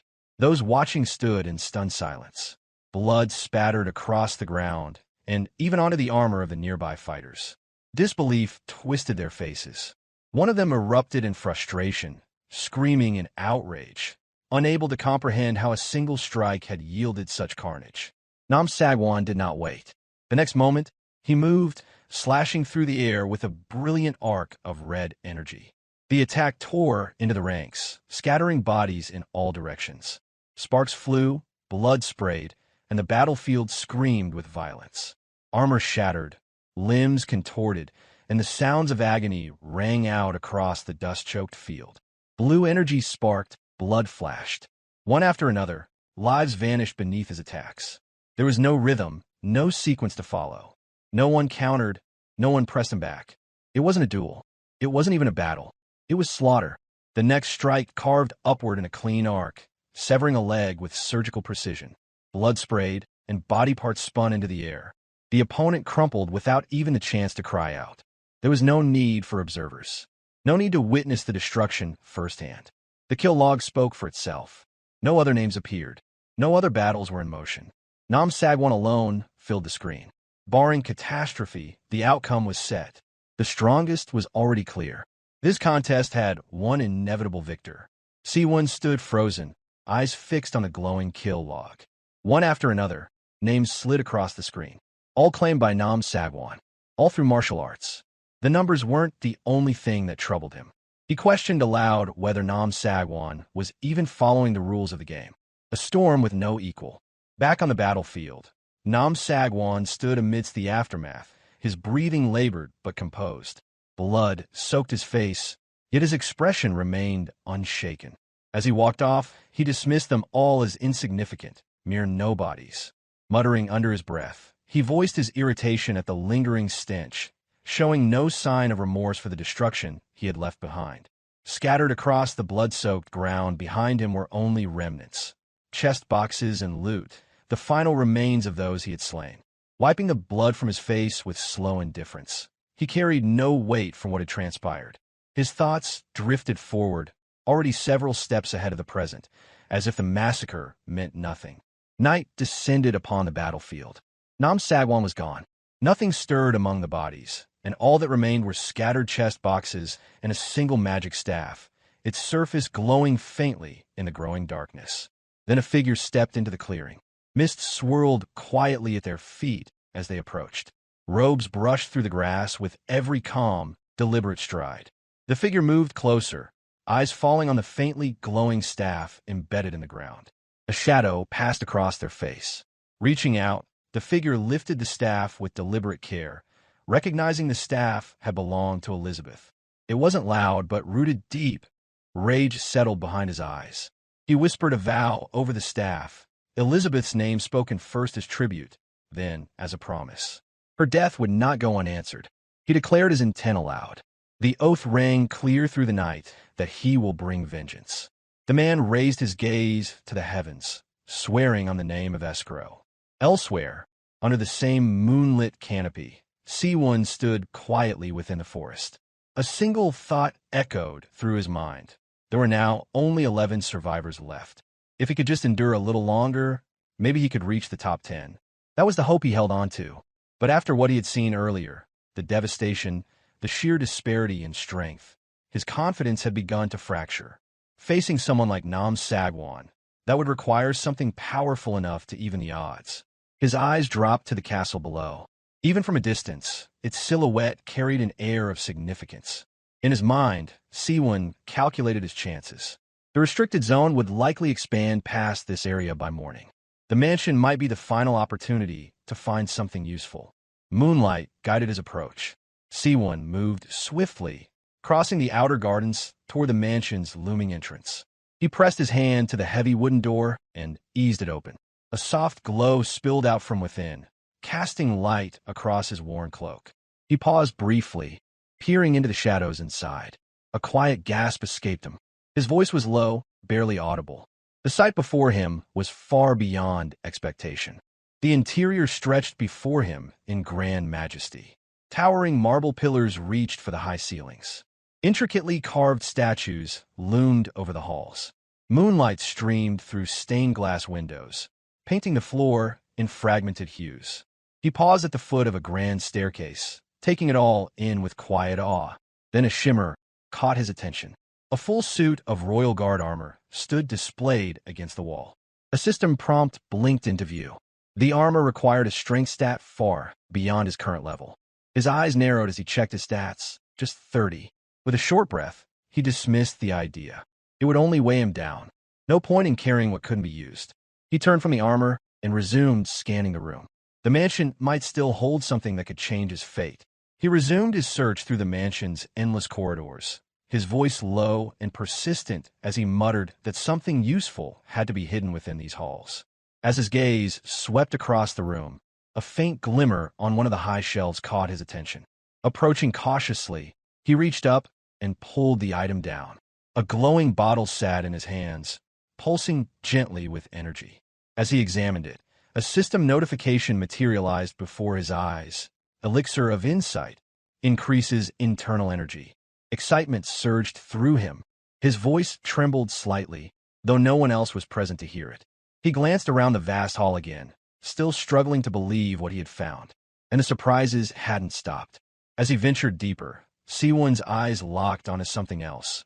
A glowing book lying on a pedestal, radiating gentle light. Acquired. Secrets of the Unbreakable Fist. Martial Arts Manual. The mansion truly was a vault of rare and powerful gear. He felt his voice rise involuntarily, filled with amazement. After the trials he had endured, stumbling into a place like this seemed surreal. As his steps echoed softly on the marble floor, he began to plan. Then something shifted. His eyes dropped to the floor, where something strange caught his eye, a hatch partially concealed beneath a nearby rug. Before he could act further, a deafening explosion erupted from beneath him. Flames surged upward, debris ripping through the space in violent arcs of red and yellow. Heat slammed into his body as a roaring blast filled the corridor. Seawoon's limbs froze, the sheer force of the explosion momentarily paralyzing him. His ears rang as the light flared, scattering shards of masonry through the air. He was airborne before he even knew it. The shockwave hurled him back, his form twisting mid-flight. His voice broke free instinctively in a panicked shout, the fire chasing him down the hallway. He hit the ground hard, sliding across the stone as heat scorched past him. The pain was sharp, but the panic sharper. Then, another explosion. Behind him, the second blast struck like a hammer, sending him hurtling once again. His body spun, flames licking at his sides, his senses overwhelmed. He didn't think he couldn't. Instinct took over, so he ducked low. He launched himself toward a patch of brush just outside the castle. Panting hard, he dared to peek through the branches. The chaos behind him still glowed, but the immediate danger seemed to have passed. He looked around warily, brain racing to piece together what had just happened. Then, through the smoke and rising heat, he spotted movement. A figure appeared on the edge of the blast zone. His breath caught in his throat. Long blonde hair danced in the breeze. An ornate staff pulsed softly in the man's grip. Magic still lingered on its surface. Amid the searing flames, Escrow stood unshaken. His gaze remained fixed on the figure ahead, now barely visible beyond the distortion of heat and smoke. The one who faced him now had not reached this point through luck alone. Nam Sagwan stood firm at the center of the scorched earth, flames dancing along the edges of his silhouette. The embers fluttered between them as Nam Sagwan's voice cut through the air. If Escrow had time to posture and preach, then he should be using it to attack. Without waiting for a reply, Nam Sagwan dropped into a combat stance. Muscles coiled, eyes honed in, his form radiated raw intention. He was ready. Across from him, Escrow narrowed his eyes and smirked. The mage responded with venom in his tone, a sharp retort filled with taunting defiance. The air between them bristled as their hostility ignited into something volatile. Nam Sagwan barked a grin in reply, his expression unfazed. His glare sharpened further as he hurled his own insult. Hidden behind the bushes, Seawoon watched in stunned silence. The two monsters before him carried the weight of something far beyond any conflict he had encountered so far. The one who had caused so much chaos was just a kid. From the opposite end of the battlefield, Escrow's voice rang out. He called Nam Sagwan an impudent brat, his words laced with scorn as he tightened his grip on the ornate staff in his hands. The air around him shimmered with building energy. Seawoon tensed in the undergrowth, his breath catching as the temperature shifted. Raising his staff toward the sky, Escrow invoked the incantation with absolute authority. His voice echoed like thunder, announcing his command as the heavens above responded. Dark clouds gathered with unnatural speed. Lightning danced through the forming storm. A blinding flash split the sky. Thunder cracked like the roar of a titan as a colossal bolt of lightning crashed down from the stormfront. The spell had been cast. Aimed with unerring precision, the bolt hurtled toward its target with devastating intent. But Nam Sagwan had already moved. The spell hit the ground behind him with earth-shattering force, tearing through stone and sending shockwaves across the field. Escrow shouted again, fury breaking through his composed exterior. He demanded to know how long his opponent planned to keep dodging. His voice cracked like a whip, and this time, he invoked Elizabeth's name, challenging his foe to face him directly. Nam Sagwan landed in a crouch, the flames curling around his boots. He didn't respond aloud, but his eyes betrayed an edge of contemplation. Even in the Central Plains, where countless battles had shaped him, he had never faced something quite like this. Across the field, Escrow gritted his teeth. Frustration pushed past restraint as he growled out his next insult, branding Nam Sagwan as a rat-like coward. With a forceful sweep of his arms, he summoned another surge of magic. The sky above cracked open again, light fracturing in all directions. Unleashing everything, Escrow bellowed a final declaration. He would end it here, finish this opponent once and for all. His form rose into the sky, wreathed in blinding light. Lightning coiled around him like a crown. From above, they descended like a divine retribution, thunder spiraling with his motion. Every inch of the sky screamed with energy. Bolts tore through the clouds, converging on his outstretched arms. Nam Sagwan's eyes widened, his breath caught for a fraction of a second.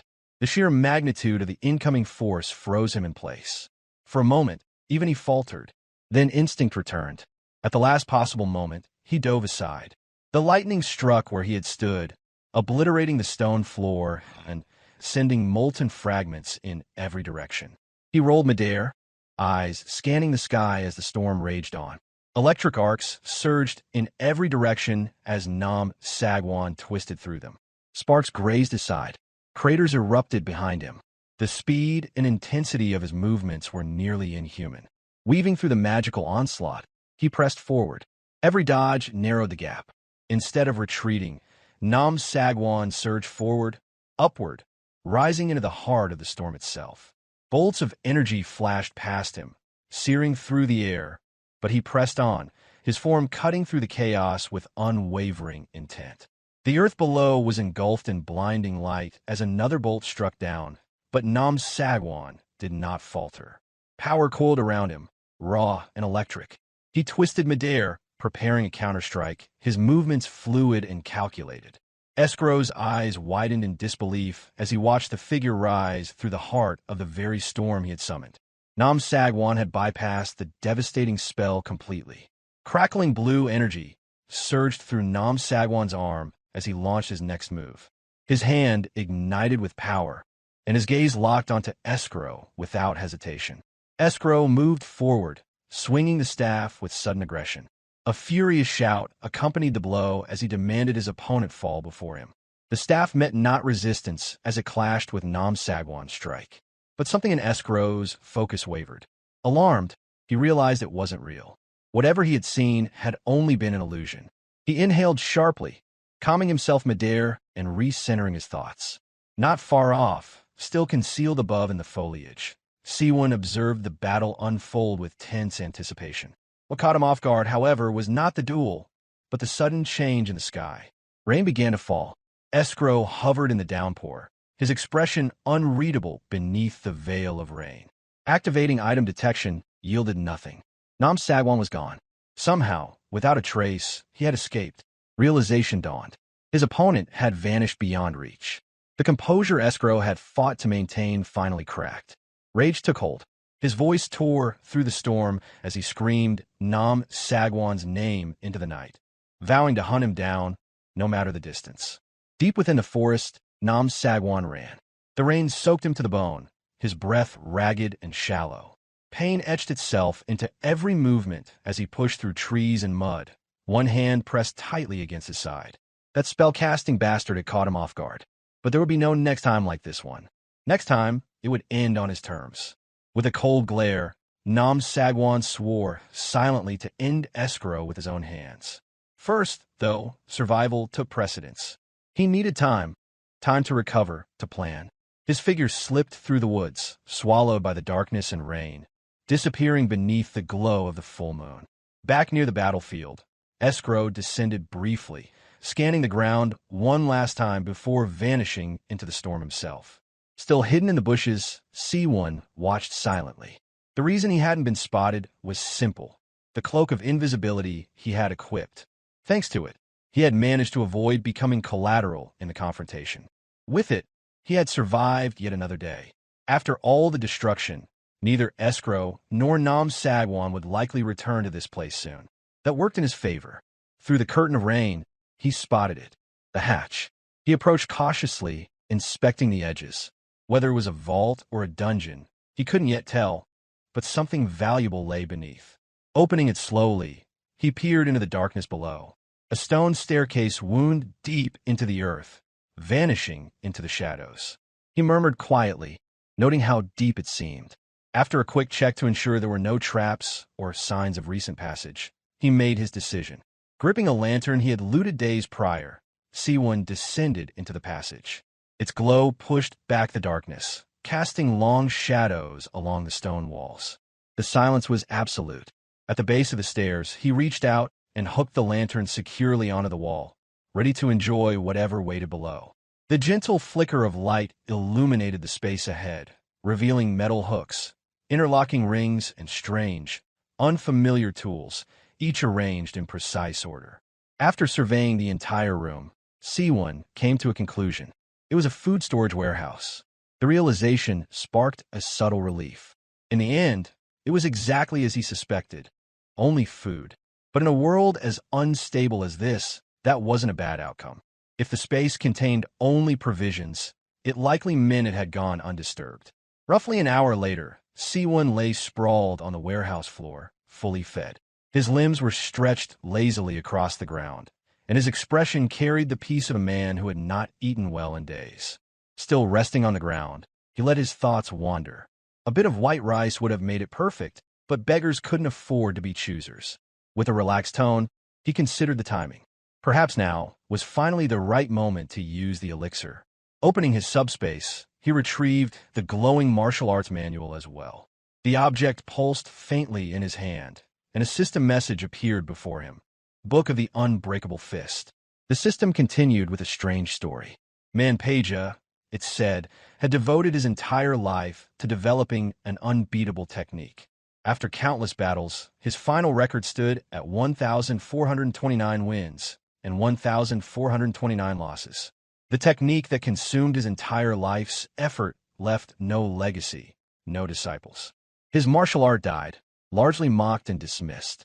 As flashes of chaotic, frantic fistfights swirled in Seowoon's mind, he stared at the glowing manual. The absurdity of it left him momentarily stunned. Out of all the manuals in the world, this had to be the one he stumbled upon? Still, after a long pause, he opened the book. The light from its pages filled the room, washing across the stone walls in gentle waves. Ultimately, he chose to learn it. Even if he wasn't ready to practice the technique immediately, he decided he would use the elixir first. He stared at it in silence, trying to determine if using it was as simple as just drinking it. The circle stone had hurt like hell. If this was similar, it might come with just as much agony.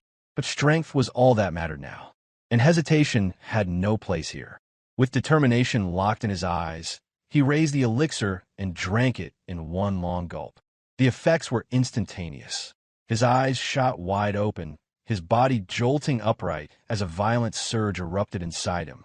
Brilliant blue mana erupted from his lower abdomen, pulsing like a living force. It coiled and expanded with breathtaking intensity. Compared to what he had absorbed earlier, this was a world apart.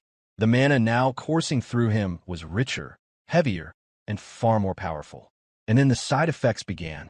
His body reacted with violence. Muscles clenched, limbs grew stiff. Moving became impossible. The force overwhelmed every nerve in his body. He collapsed backward, fully paralyzed. The 3-hour wait began. 3 grueling hours passed. Sweat drenched his entire body. Every breath came slow and ragged. His hands trembled faintly as he reached up to grasp at his coat. His head tilted back, voice low and slurred with fatigue. Staying motionless for so long had been its own form of torture. His limbs felt heavy. Every joint ached.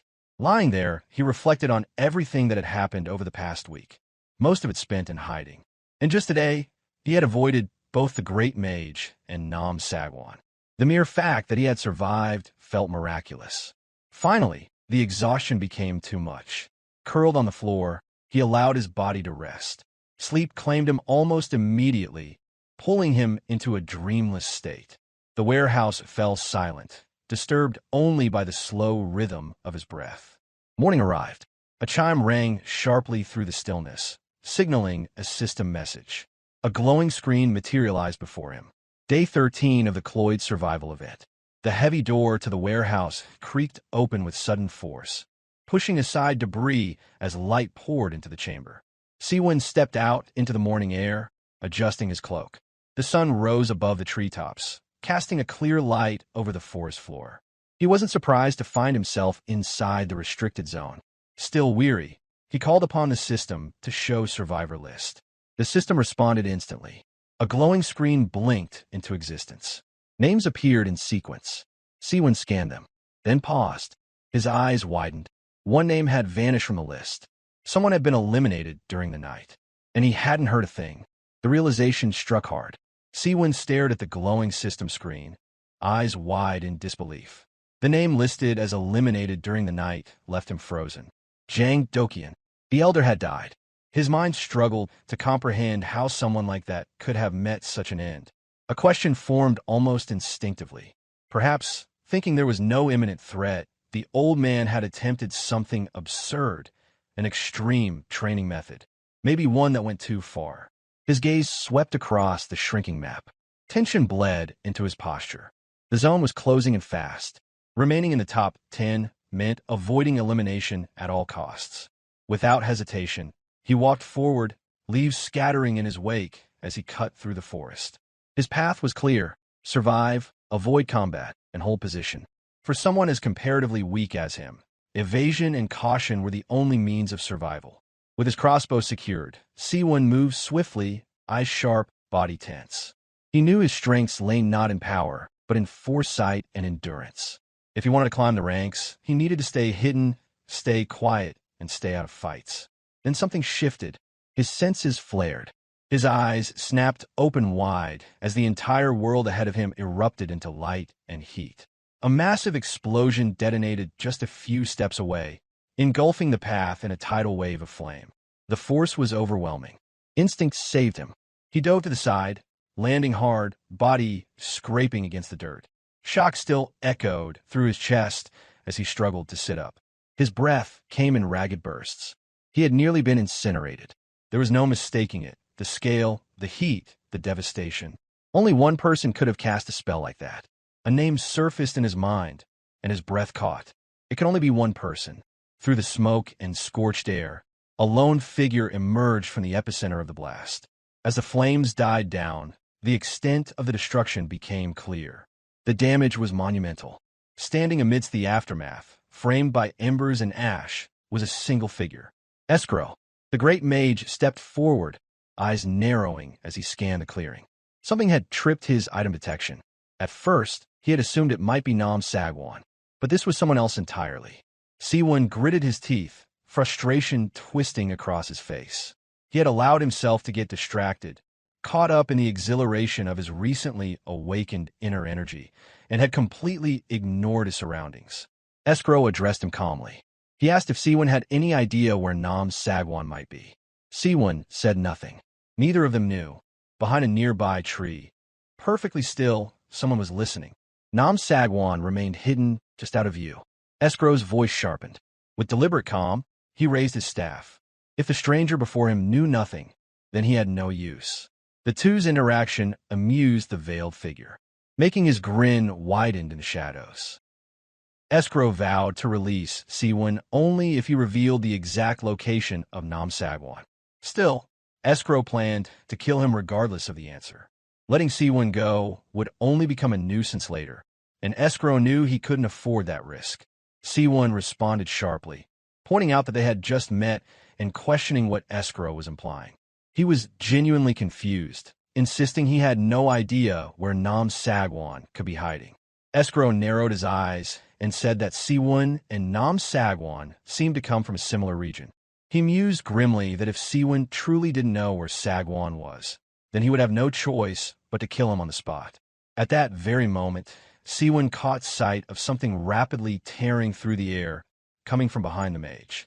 Within seconds, the object slammed against Escrow's mana barrier with a deafening explosion, shaking the air around them. Only after the violent impact did Escrow realize Sagwan had been hiding nearby, waiting for the perfect moment to strike.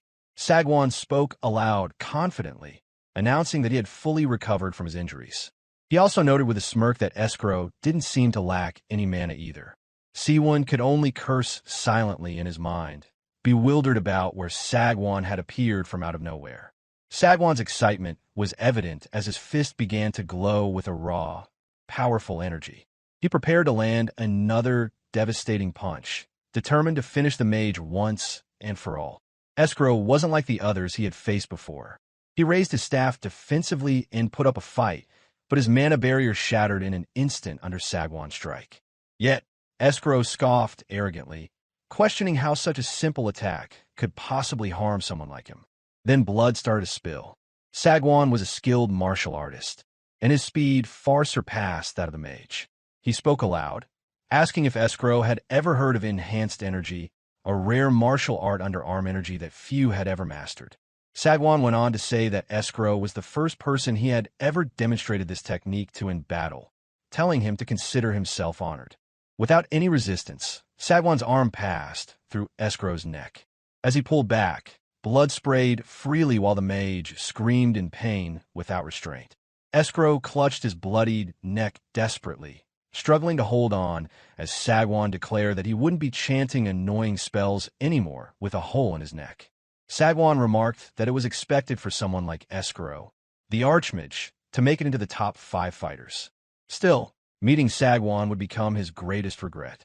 Meanwhile, during the entire exchange, Seowoon had hidden himself using the night cloak. He felt fortunate that Sagwan had arrived when he did. While the two were distracted in their fight, Seowoon planned to escape quickly, though he was surprised to witness how brutal the battle's end would be. Sagwan relentlessly stabbed Escuro with enhanced energy, piercing flesh and bone without any resistance. Blood sprayed everywhere with each blow. His movements showed no hesitation, the hardened precision of a martial artist who had survived the toughest times in the martial world. As Seowoon watched the supposedly invincible Archmage get utterly destroyed by Sagwan, he felt neither fear for Sagwan nor pity for Escuro. Instead, one thought rose above all others. He swallowed nervously, wondering if he could absorb their life energy, how powerful he might become. Throughout the massacre, Escuro endured far longer than anyone expected given his injuries and condition. Using voice transmission, Escuro revealed that the person Sagwan had killed, Elizabeth, was his most beloved apprentice. Sagwan scoffed dismissively, brushing the blood off his hand as he noted that Escuro was speaking inside his head. Escuro continued, explaining that when she was kicked out of the academy, she was not recognized by the academic society simply because she was a woman. He expressed regret that he had not stopped her at that crucial time. Sagwan scoffed again, saying that if she truly was a woman, there was no way he wouldn't have noticed it. He suggested she might have looked no different from a man, dismissing the claim with a harsh tone.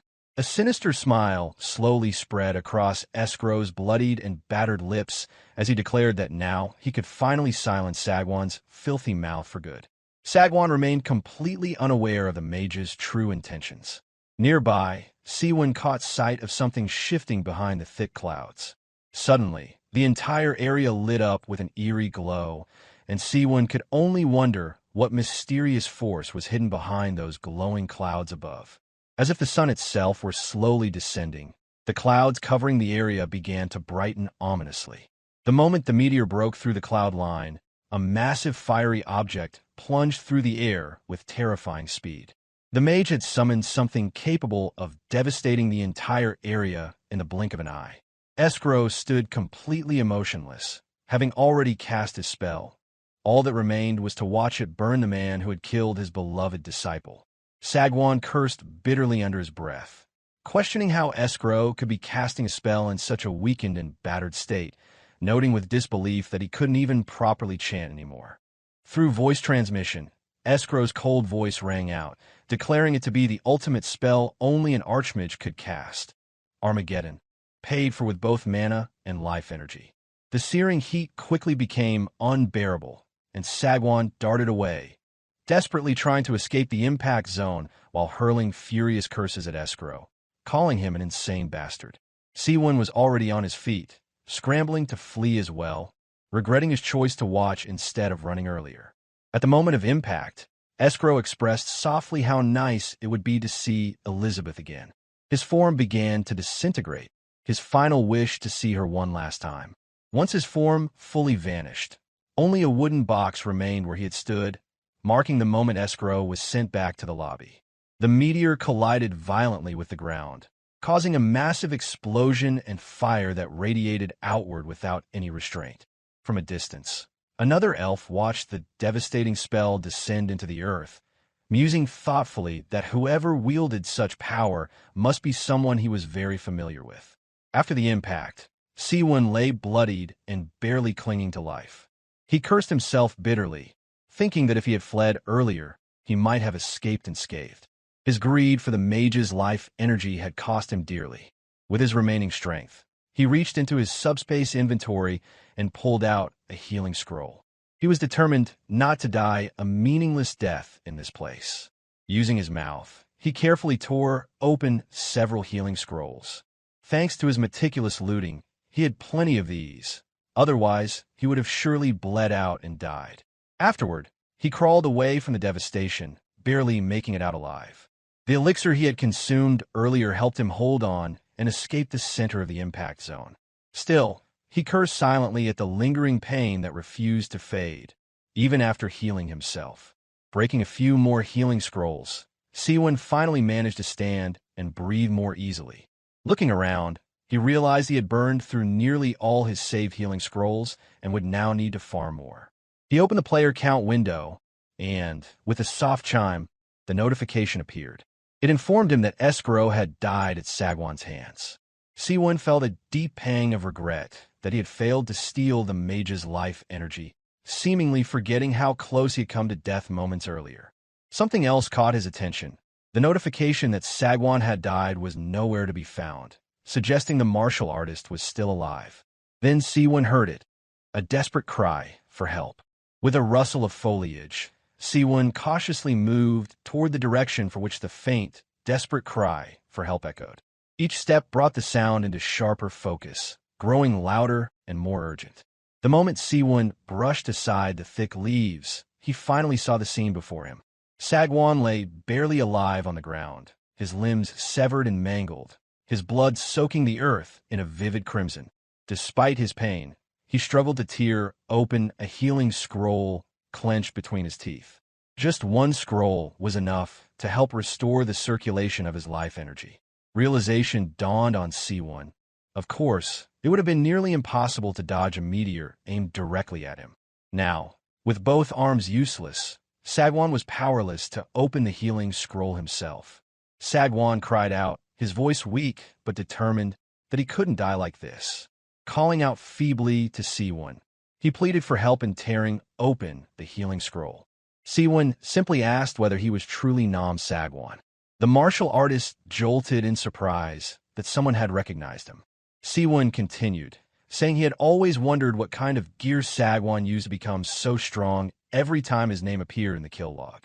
He had believed Sagwan would dominate the entire game, and to see him in such a broken state was almost unbelievable. Sagwan, too weak even to bite through the healing scroll, promised that if Seowoon helped him heal, he would make Seowoon the winner. He added that helping Seowoon win would be nothing compared to the cost of killing him, which would leave Seowoon with nothing. Seowoon pulled a gleaming sword from his subspace inventory. Unaware that Seowoon practiced secret martial arts unknown to anyone else in this world, Sagwan did not realize the danger he faced.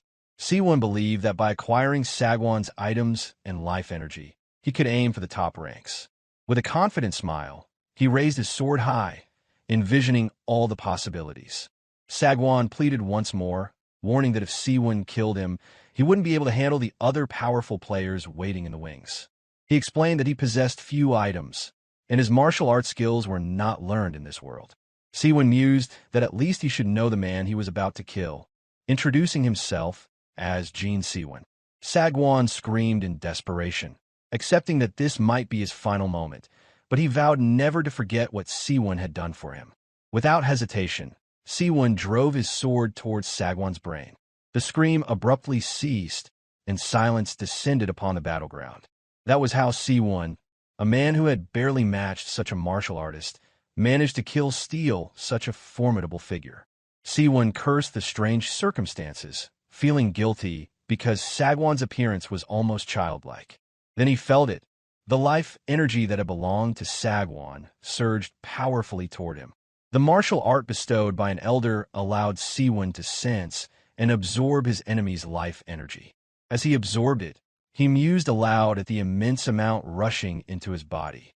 Seowoon smiled, thinking that Sagwan was practically a human elixir. Killing him had flooded Seowoon's dantian with an overwhelming surge of internal energy. At that moment, the rest of the players received the notification.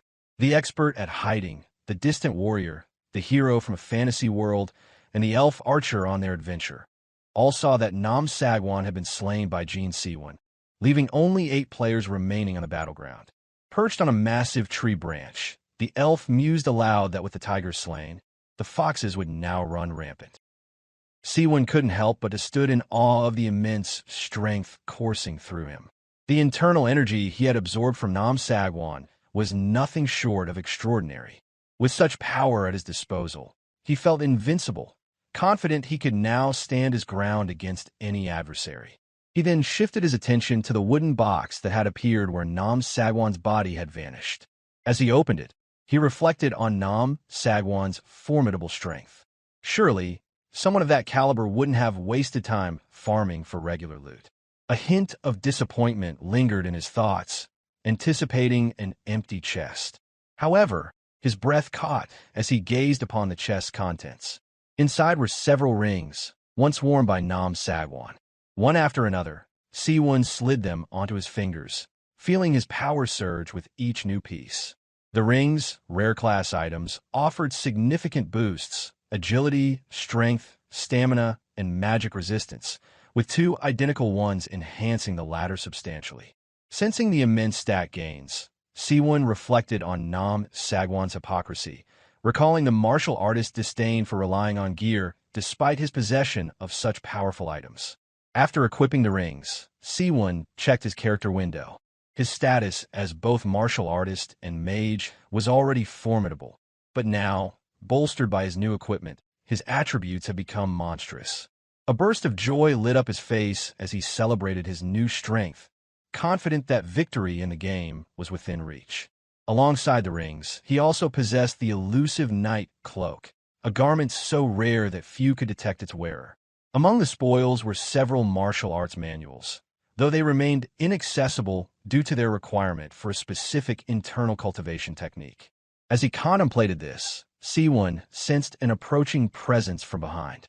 This time, rather than retreating or hiding, he remained where he stood, ready to test his newfound might. As he turned, he heard the chant of a spell from an approaching member of the Escrow Magic Corporation. Rather than evading, Seowoon braced himself, allowing the fire strike spell to hit him directly. Smoke curled around his figure as the mage emerged, voicing disbelief at Seowoon's apparent carelessness. The mage speculated aloud that Seowoon's previous victory over Nam Sagwan must have been pure luck, but Seowoon, unfazed, asked him to repeat his insult. The question startled the mage, who could not understand how Seowoon had survived the fire spell.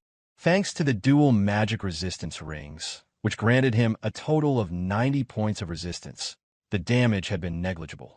With a smirk, Seowoon dismissed the spell as nothing more than a harmless flash.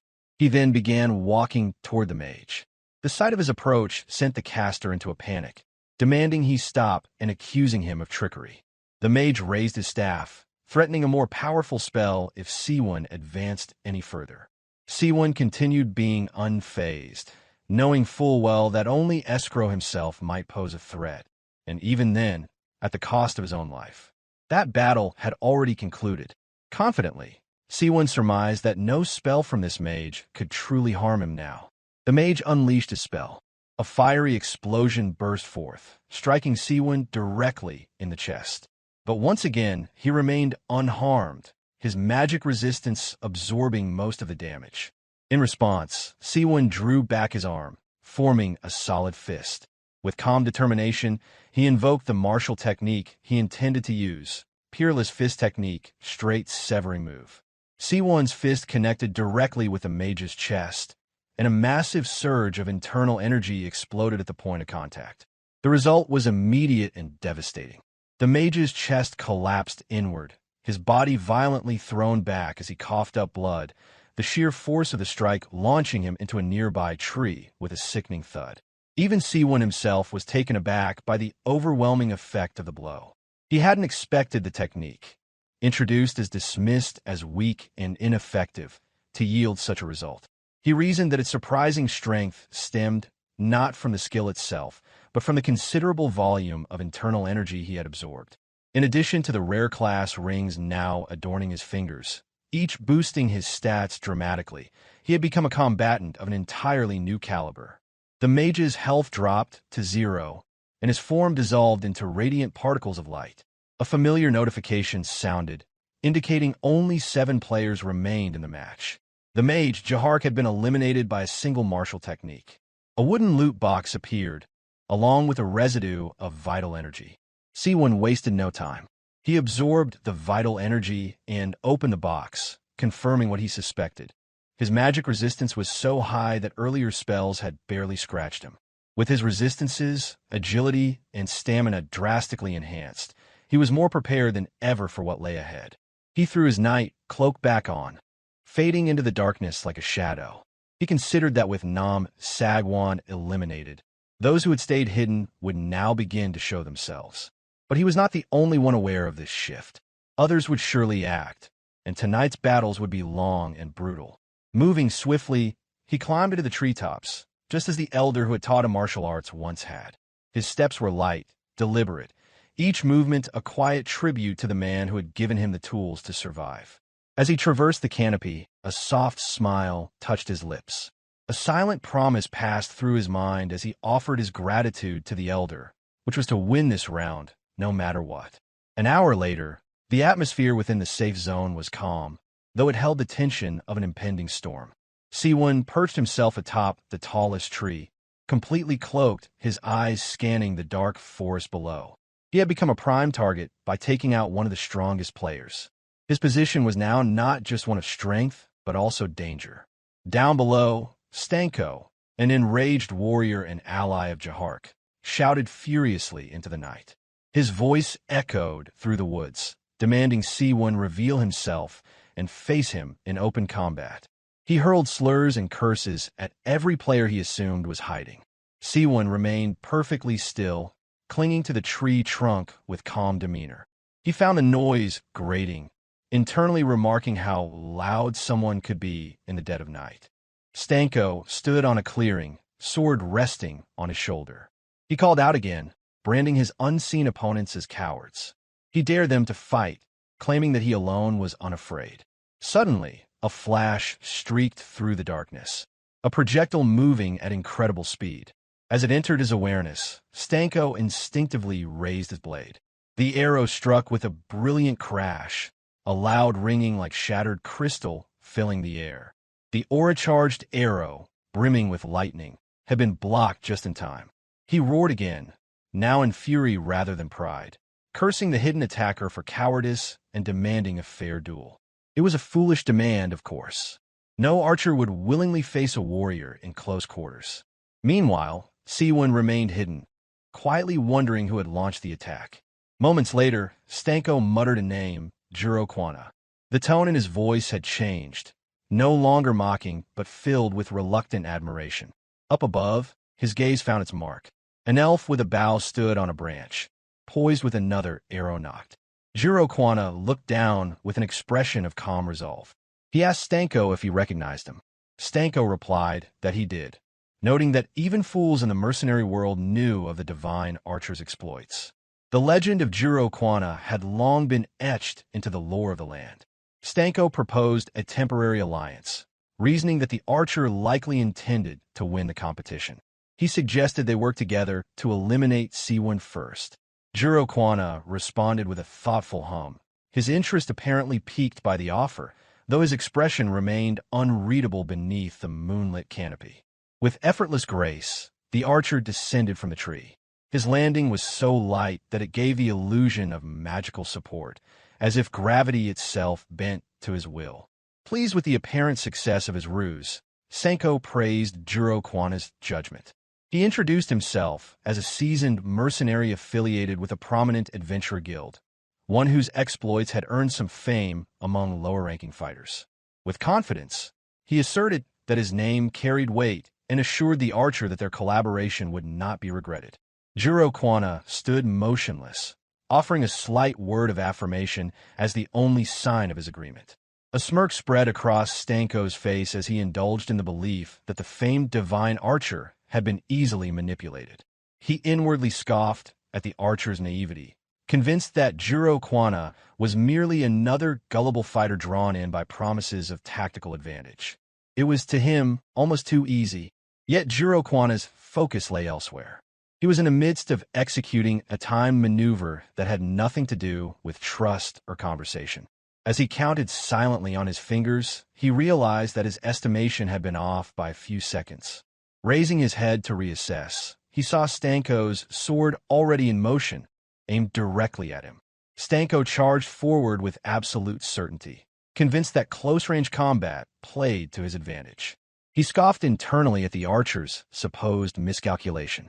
The proposal of alliance had been mere bait to lure his target into a vulnerable position.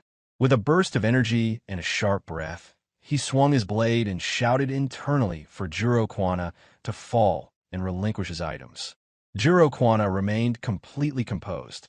His stance held firm, and he did not flinch or attempt to retreat. He appeared to embrace death, but beneath that stillness was a plan already set into motion. Before the encounter, Juro Kwana had fired an arrow into the distance, calibrated to return precisely to this location. Just as Stanko believed victory was his, the arrow struck him directly in the head from behind. Blood erupted violently as his skull gave way to the force of the projectile. The execution was calculated, brutal, and efficient. Stanko's body dissolved into glowing particles of light, leaving behind a loot chest where he had fallen. Juro Kwana turned away without a word, his only thought lingering on the absurdity of ever cooperating with someone as base and unrefined as Stanko. From high above the trees, veiled by the power of the night, cloak, Seawoon descended. Juro Kwana remained unaware of his presence, even as he muttered under his breath about the time lost dealing with the mercenary. He resumed his search with renewed focus, determined to locate Seawoon before the others made their moves. With only 7 players left in the competition, Seawoon understood that every bit of vital energy counted. The power he could claim from fallen enemies would determine his advantage in the increasingly brutal fights to come.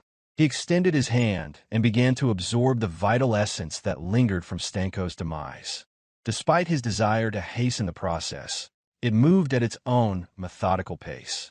Meanwhile, Juro Kwana briefly turned his head, sensing a shift in the air behind him. His eyes scanned the area cautiously, but settled only on the loot box. The night cloak held its promise of invisibility, and Seawoon remained undetected. But for a brief moment, Seawoon's confidence wavered. He had trusted in the cloak's ability to obscure him from even magical detection. That Juro Kwana might possess an unspoken sensory skill unsettled him. He chastised himself inwardly for possibly being careless in such a critical moment. Juro Kwana muttered a final dismissal, concluding that Stanko's possessions were not worth the effort or the risk. He turned and walked away, leaving the loot untouched in the dirt beneath his feet. Seawoon completed the energy absorption just as the archer vanished from sight. The encounter left him wary and intrigued.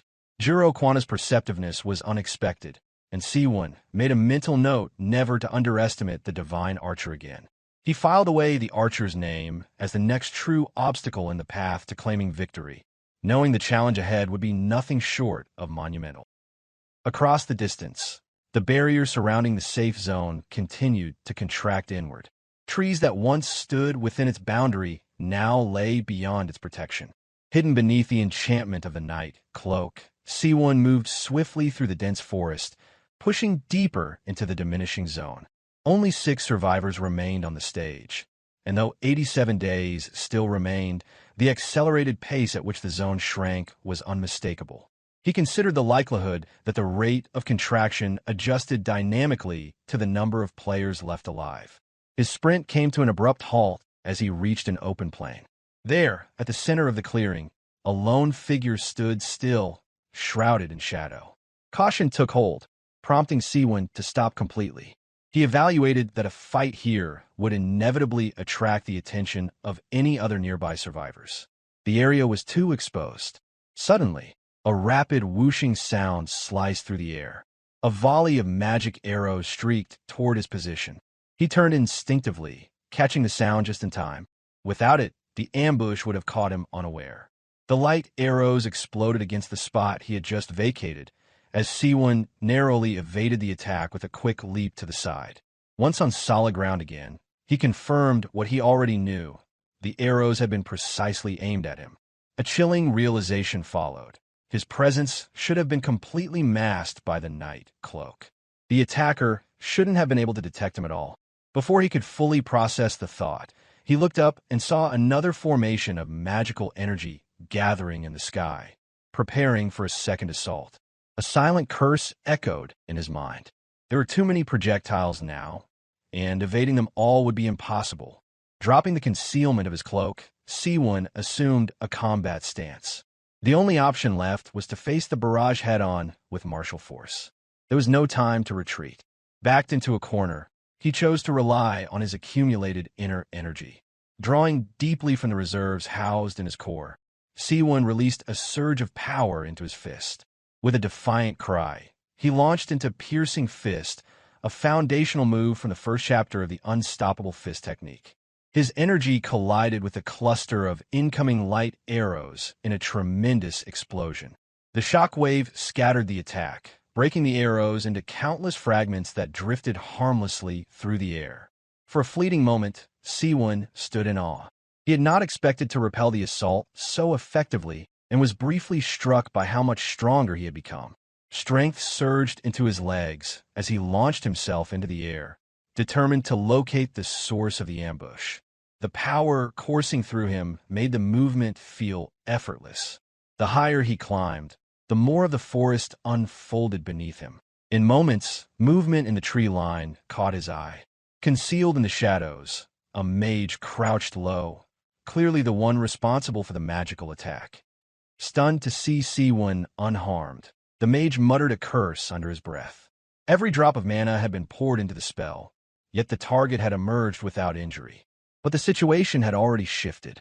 The mage failed to notice another presence closing in, someone who had sensed the earlier conflict and chosen to intervene. From behind, a blade pierced clean through the mage's chest. Blood sprayed in a wide arc, staining the forest floor beneath a sudden hush. The mage reeled in disbelief, unable to comprehend how the incoming strike had gone unnoticed. He couldn't believe what was happening. After all, even Seowoon, cloaked under the night cloak, had been noticed by his keen senses. From the shadows, the assassin's voice emerged, offering a brief reprimand. He remarked for the mage should have reserved enough mana for detection, or at least a barrier spell. It was, he added, a basic precaution. The assassin then noted, with a detached finality, that stealth was the very essence of his craft. Erasure of presence was not a skill, it was second nature. With those words, he delivered a cold farewell, bidding the mage rest in peace. Moments later, the mage's body dissolved into a shimmer of radiant particles, leaving behind a wooden box, the standard sign of elimination. A system notification soon confirmed it with only 5 survivors remained. The kill had been swift. Seowoon landed on the ground just as the mage vanished. The mage's acute senses had forced him to drop his concealment, but now the assassin, too, had stepped out of hiding. A confrontation in the open now was unavoidable. Now revealed, the assassin voiced his assumption. The man standing before him had to be Seowoon. A quick glance confirmed his suspicion. Without waiting for confirmation, he commented that Seowoon's identity wasn't a secret anymore. After all, anyone who had taken down Nam Sagwon, the top-ranked public enemy, had become known across the battlefield. The full moon cast its light across the clearing. Seowoon held his stance, fully aware that the assassin's presence meant danger. The man theorized aloud that the remaining competitors must be desperate to hunt down a threat like Seowoon. No reply came. Seowoon said nothing. With a sinister calm, the assassin lowered into his combat stance, casually suggesting that Seowoon give up and die quietly. There was no point resisting, he claimed, because once he set his sights on a target, he never failed. Then the assassin moved, his silhouette distorting as he burst forward with speed only a seasoned killer could achieve. Seowoon moved just as fast. Blades flashed. Twin crescent weapons sliced through the air with lethal precision. The man's killing intent was palpable, silent, focused, and deadly. Seowoon braced for impact, arms raised, relying solely on his martial arts and inner energy. As the distance closed, the assassin judged his opponent's movements to be too slow. His blades cut with brutal clarity, intent on ending the battle with a single strike. Steel clashed with flesh, and blood sprayed through the air. His target didn't fall, but he had noticed something on Seowoon's hand, the rings prompting temptation to rise within the man's mind, and he shifted his blades to sever the hand at the last moment. Though protected by a shield of inner energy, Seowoon felt a jolt of pain radiate through his arm. Even with reinforcement, the impact was far from negligible. In that moment, he recognized the assassin's strength it was formidable and not to be underestimated. The attacker seemed impressed, casually commenting on the durability of Seowoon's arm. He admitted he had attempted to cut through it completely, hoping for a clean sever. Seowoon cursed silently, knowing that without the buffer of internal energy, he would have lost the limb. The assassin, far from discouraged, remarked that Seowoon's end was inevitable. Darkness was his domain, and not once had he failed to deliver death under its cover. Until now, Seowoon had primarily clashed with mages. Facing an assassin was a different challenge, more elusive, more aggressive, and far more dangerous. Then it struck him. It was night. The darkness, while empowering the assassin, could also be used. An idea sparked in his mind. The assassin reset his posture, crescent blades glinting beneath the moonlight. He was ready to strike again, convinced the fight would soon be over. In this world where boundaries between realms wavered and bled into one another, the assassin vanished into the folds of shadow as if his form had been consumed by the night itself. That same darkness had allowed him to strike the mage with such devastating silence, a reminder of the peril that existed within even the quietest of moments. Before Seowoon could form a complete thought, the man reemerged at his side, gaze sharp and unblinking as it tracked every subtle motion. Without hesitation, the assassin swung his sword. The blade cut effortlessly through Seowoon's form. No resistance, no blood. It was only an afterimage. The tables had turned. Just as the assassin had once disappeared into shadow, now Seowoon had become the phantom. Confusion flickered across the assassin's expression as he struggled to comprehend what had happened. Then Seowoon's voice carried across the clearing, calmly remarking on the man's impressive stealth skills. The assassin turned rapidly, scanning the surroundings and demanding to know where his opponent had gone. But Seowoon was already behind him, silent and hidden, moving swiftly and without detection. Stealth was powerful, Seowoon mused, but even the finest techniques fell short compared to the enhancements granted by the night cloak. In one decisive motion, Seowoon seized the man's arm. Holding him steady, he noted aloud that at this level, it was simple enough to follow his opponent's movements by tracking the flow of energy. Infuriated, the assassin hurled insults, calling the ambush cowardly. The irony was not lost. An assassin caught off guard in his own element. Seowoon reminded him of his earlier bravado, asking if he still believed he would be the one to end this fight. Without further warning, Seowoon wrenched the man's arm backward. A sickening crunch followed, and the assassin let out a cry of pain that echoed through the trees. Between gasps, the man tried to bargain. He asked whether Seowoon really thought he could take on the remaining survivors alone. Perhaps, he suggested, they could join forces. But the moment had passed. Seowoon had no interest in partnerships. A cold awareness settled in the assassin's bones just as Seowoon's fist connected with his spine, crushing bone in a single blow. The assassin's body gave a final shudder before falling limp. With a slow exhale, Seowoon released the breath he had been holding. Relief crept into his chest. Had it not been for the night cloak, he suspected he would be the one lying lifeless. A system notification confirmed the outcome. Only 4 survivors remained. The man's body dissolved into luminous particles, and a wooden chest took his place. Seowoon had never planned to make it this far. But now, with victory within reach and energy replenished from the assassin's vital reserves, the thought of claiming first place no longer felt unattainable. He turned toward the rewards. 2 boxes, one from the mage, one from the assassin, awaited inspection. From the latter, Seowoon retrieved a skill book that immediately drew his attention. It was called Shadow Clone, a technique that would allow him to summon a fighting duplicate. The item felt entirely out of place, given its former owner.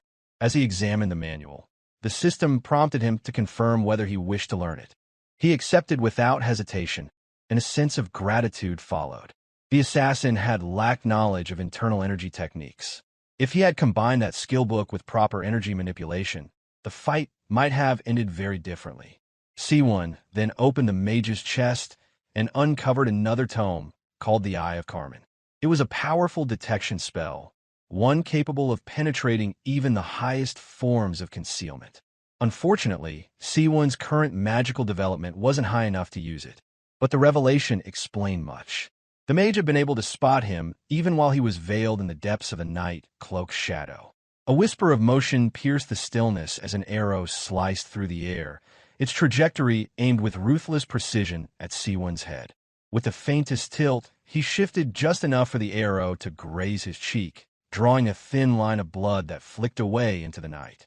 There was no mistake that the attack had been deliberate and targeted. The battlefield had shifted.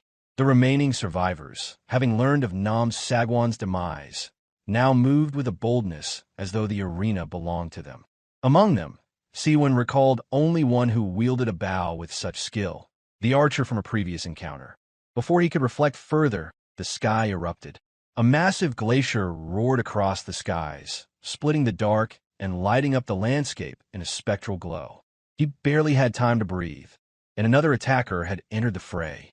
A bitter curse escaped him.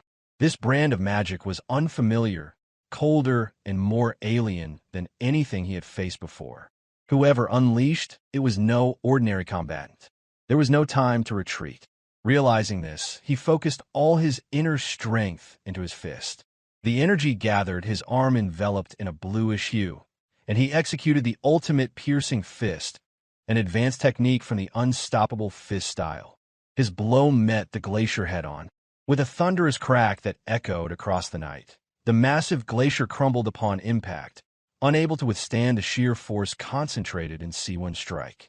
Shards of ice burst outward in a violent explosion, refracting the moonlight like 1,000 fractured mirrors, while mist and frost surged in a sudden wave around him. He briefly considered the possibility that two opponents were attacking in tandem, one from range, the other with destructive magic. That suspicion solidified the moment a figure materialized behind him. The stranger, watching Seowoon's counterattack, calmly acknowledged his strength. A rapier flickered in the dim light as the man lunged for Seowoon's head. Again, instinct carried Seowoon through as he jerked aside, narrowly avoiding the deadly thrust. The force of the movement skidded him across the ground. As he struggled for footing, clarity struck like a bolt.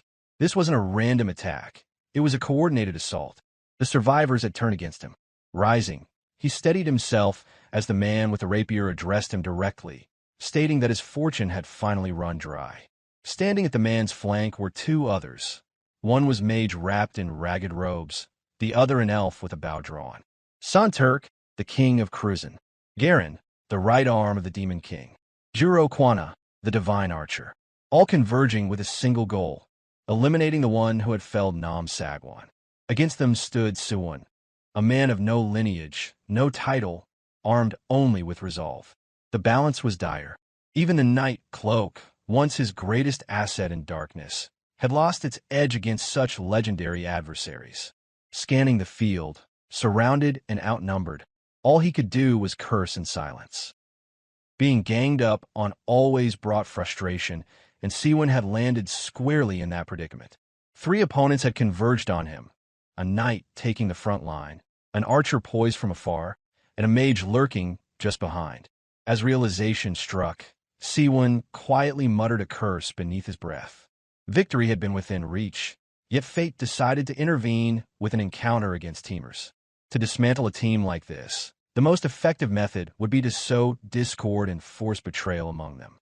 Then Garen descended from the cliff above, stepping into the heart of their formation with quiet confidence. As he landed, he turned towards Sunturk, the sovereign of Kruzan, and greeted him with cool formality, remarking how it was an honor to meet under such circumstances. Sunturk's pride flared. He dismissed the magician harshly, questioning how a mere black magician dared address royalty without invitation. Undisturbed by the arrogance, Garen offered an unbothered apology, suggesting that there were more pressing concerns at hand than social ranks. Seowoon took advantage of the moment to slip into his night cloak. Simultaneously, Garen proposed forming a temporary alliance to improve their odds. That single suggestion offered Seowoon the revelation he needed that these attackers weren't a cohesive team. But that glimmer of hope faded quickly. As Seowoon's form began to vanish, Sunturk immediately ordered the black magician to deal with the troublesome stealth first. Amused, Garen responded that such a task posed no challenge to someone of his skill. Raising his hand in silence, without uttering any incantation, Garen allowed a glow to emanate from his palm. Confusion struck Seowoon like a blow.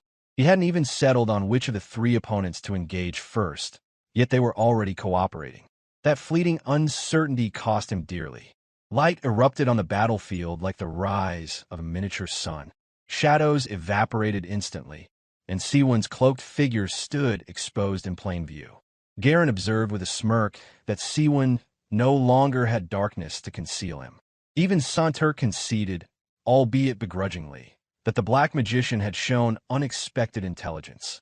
The searing brightness forced Seowoon to shield his eyes. A troubling realization surfaced in his thoughts. Such a method existed to bypass the night cloak? It made sense. The cloak's magic relied on surrounding darkness. Once that darkness was stripped away, its effectiveness collapsed. Meanwhile, Garen spoke with satisfaction. He mentioned Nam Sagwan, offering gratitude for eliminating the bothersome escrow in his stead. A trace of regret tinged his voice. He wished he could express his thanks directly, but such personal gestures were prohibited by the laws of this world. Turning his gaze towards Seowoon, he declared it was now Seowoon's fate to fall in the Demon King's name. With a single sweeping motion, Garen lifted his arm, releasing a surge of mana so dense it warped the air. Words of power followed. As they echoed, the blade storm took form. Hundreds of crescent-shaped blades made of mana spiraled into existence, their rotation so rapid and vicious that they could reduce human flesh to ribbons in an instant.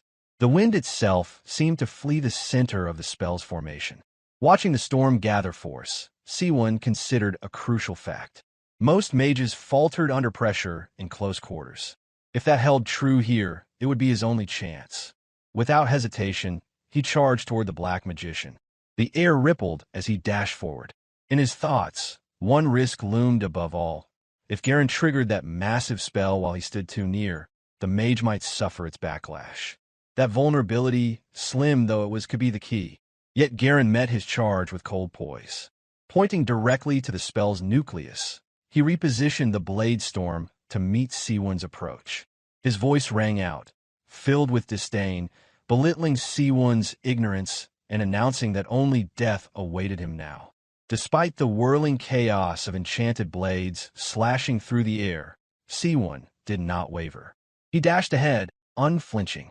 In a final act of resolve, he cloaked his entire body in internal energy, attempting to reduce the inevitable damage. Retreat was no longer an option. Without the night cloaked to shroud his escape, Seowoon had only one path forward. Drawing deeply from the well of inner energy coiled at his core, he fortified his will, choosing to confront the incoming magic head-on with unflinching resolve. As his body collided with the cyclone of blades, shallow lacerations began to form across his skin.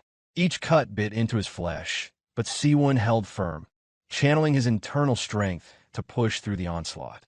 He refused to falter, not after he worked so hard to get here. A system chime echoed in his consciousness, delivering grim news. The night cloak had sustained critical damage. Its effects had been neutralized, and the cloak's functions were now locked until repairs could be performed.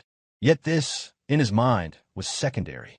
Within the frenzied vortex of blades, his garments were shredded almost instantly. A bitter curse echoed in his thoughts, not over the ruined cloak, but over the wounds accumulating across his battered frame.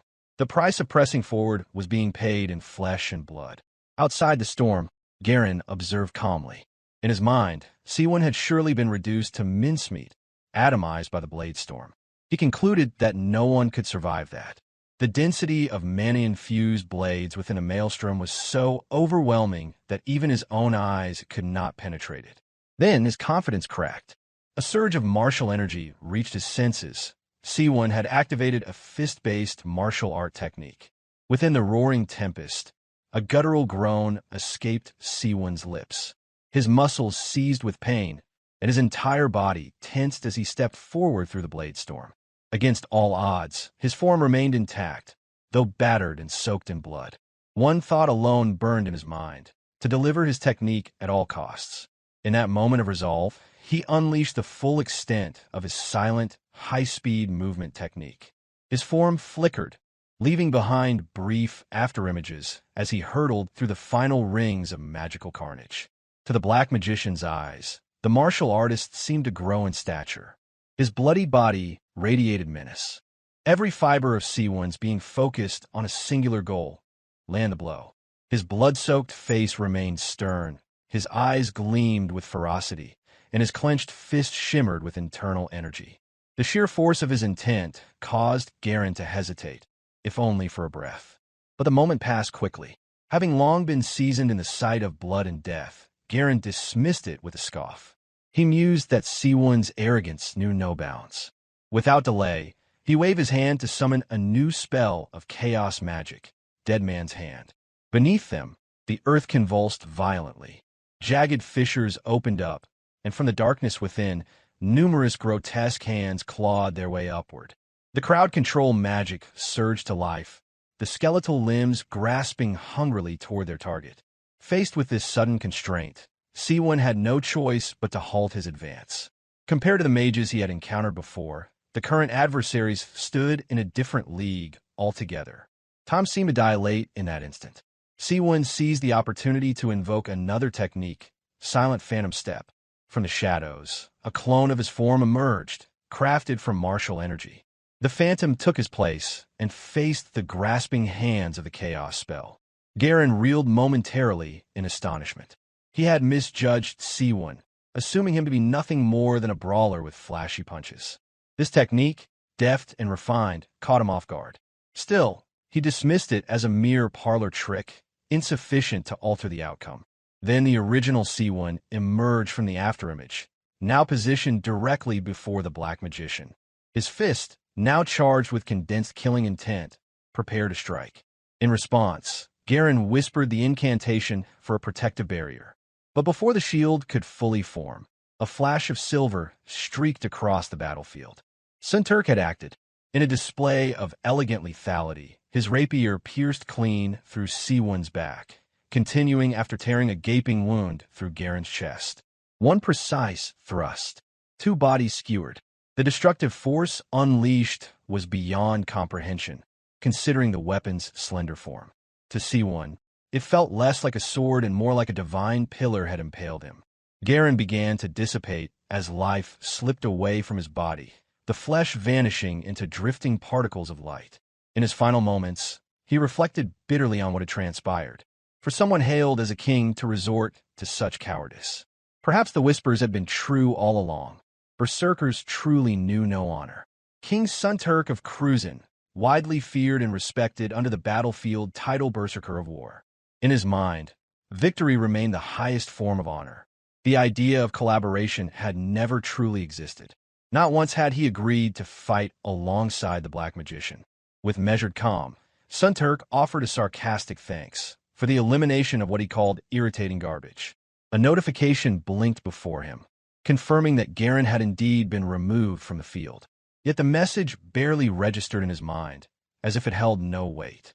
He turned then, gaze settling on the divine archer. There were only 2 participants remaining now, and he voiced this observation with casual detachment. Turning his attention to the archer, known as Juro Kwana, he acknowledged how troublesome he had been for his forces in the past. The irony was not lost on him, that in the end, their efforts had unwittingly cleared a path for his success. A quiet smirk tugged at the corners of Juro Kwana's lips. His reply was cool and unwavering, noting that it was far too early for him to speak of victory. Amid the exchange, Seowoon, who had absorbed the lingering vital energy left behind by the slain magician, moved once more. His breath was heavy, his body thrashed and bloodied, but his fists were poised, ready to unleash another crushing blow. Sensing the attack, Sunturk attempted to intercept with his rapier, but Seowoon was already far too close. Though exhaustion pressed against him with the weight of stone, tempting him to collapse and let sleep claim him, Seowoon resisted. The fist connected. The blow struck squarely against Sunturk's face with a thunderous impact that reverberated through the battlefield. The golden armor that once adorned the king, his chest plate and arm guards, shattered. They bore the brunt of the martial art technique known as crushing break fist, but even they could not withstand its force.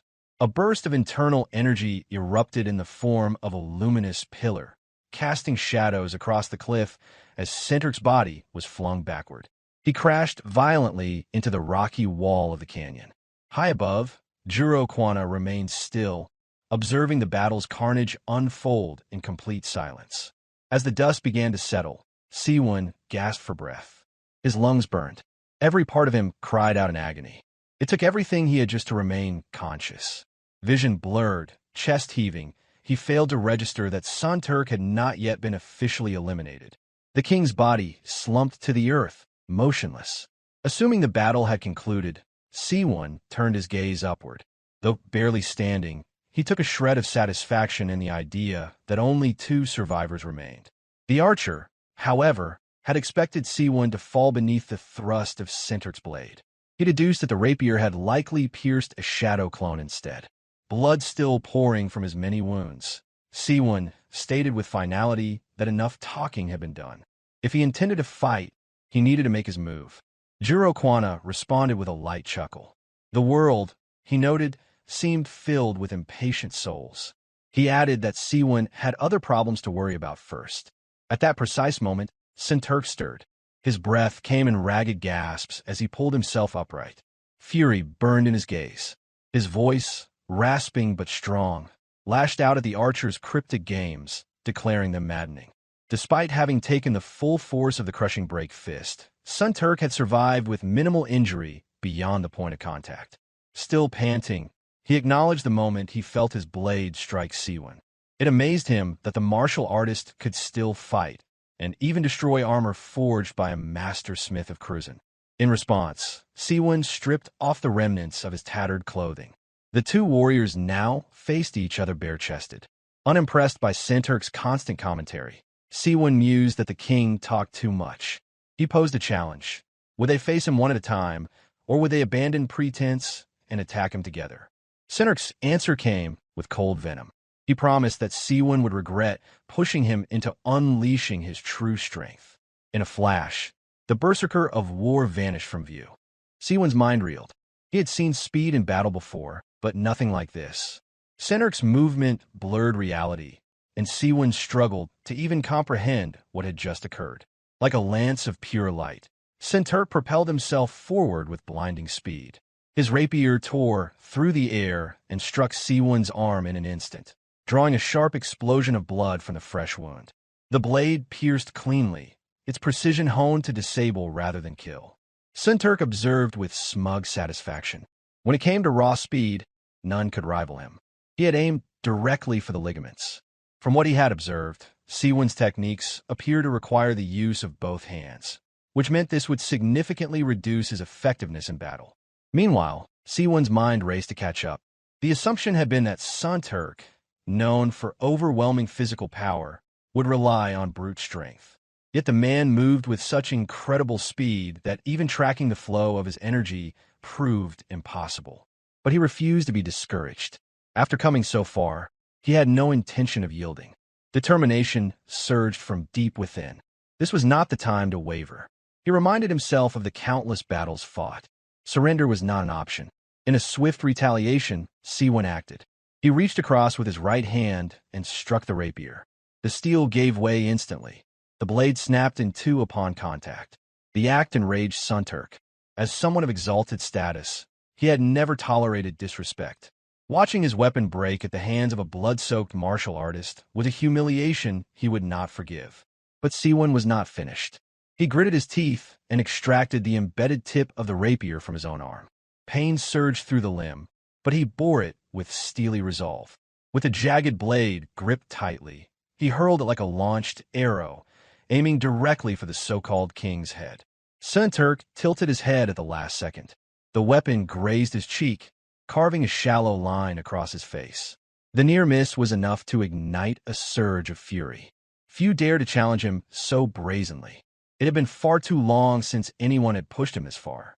Using the brief pause to his advantage, Seowoon pulled out a healing scroll. Without hesitation, he tore it open. A soft glow enveloped him as its restorative power flowed through his battered frame. Realization dawned in Senturk's mind. This wasn't a man seeking survival. This was someone determined to resist until the very end. In response, Sunturk focused his mana into the hilt of his broken rapier. A blade of pure energy formed, gleaming with the concentrated force of his aura blade. The weapon materialized seamlessly, brilliant and deadly. He acknowledged, albeit reluctantly, that Seowoon had proven himself skilled enough to warrant the use of such power. Seowoon, now testing his newly healed arm, rotated it in a slow arc. Though faint traces of pain lingered, there was no fear in his expression. He assessed its condition, mused that it would suffice, and prepared for what came next. Without warning, he invoked the silent phantom step. The battlefield shimmered, and then multiplied. 8 versions of Seowoon emerged, each identical, each cloaked in the same crimson aftermath of their brutal combat. Every illusion radiated with a torrent of internal energy, indistinguishable from the original. Sunturk raised his aura blade, entering a poised sword stance. Seowoon's continuous use of deception grated against his pride. Yet he maintained the composure of a sovereign, convinced that victory still belonged to him. That arrogance, deeply embedded in his title, refused to yield. He declared with finality that the victor had already been decided him. Opposite him, Seowoon's demeanor shifted. There was no more reserve, no more hesitation. He announced that the time for restraint had passed. This was him fighting in earnest. He suggested that the king, whom he now openly called a fraud, should brace himself. Meanwhile, high atop the cliff, Juro Kwana lounged with growing impatience. The spectacle had worn thin. Watching the martial artist and the self-proclaimed war god hold back had grown tiresome. With a sigh, he mused that they should finally begin the real battle. A yawn escaped him as he leaned back lazily. At that precise moment, midnight struck. A notification resounded through the battlefield system, marking a significant change. Only 3 survivors remained. 8 identical figures of Seowoon positioned themselves around the battlefield, each poised to strike. At the center, the true Seowoon issued a bold challenge, demanding that Sunturk fight with every ounce of his strength. Sunturk, however, waved away the provocation, dismissing the words as worthless chatter. He simply told Seowoon to come at him without delay. Deep inside, though, he felt a sharp urgency. The blade formed by his aura would only last 2 minutes at most, and he needed to end this battle swiftly. On the other side, Seowoon's thoughts mirrored the king's. His reserves of internal energy had been heavily drained from fighting the mage earlier, leaving little room for mistakes or drawn-out maneuvers. A sudden gust of wind swept across the arena, stirred by the intense power radiating from both combatants. Without hesitation, they lunged toward each other. Sunturk drove his rapier forward with deadly precision, aiming straight for Seowoon's throat. In a subtle shift, Seowoon's true body moved his head aside, just enough to let the strike pass harmlessly. At the same moment, 2 of his clones advanced, cutting through the space behind Sunturk to attack him from the rear. Using the Black Star Palm technique, Seowoon's true form struck a heavy palm strike directly on his Sunturk's back, sending a surge of relentless internal energy crashing into the king's spine.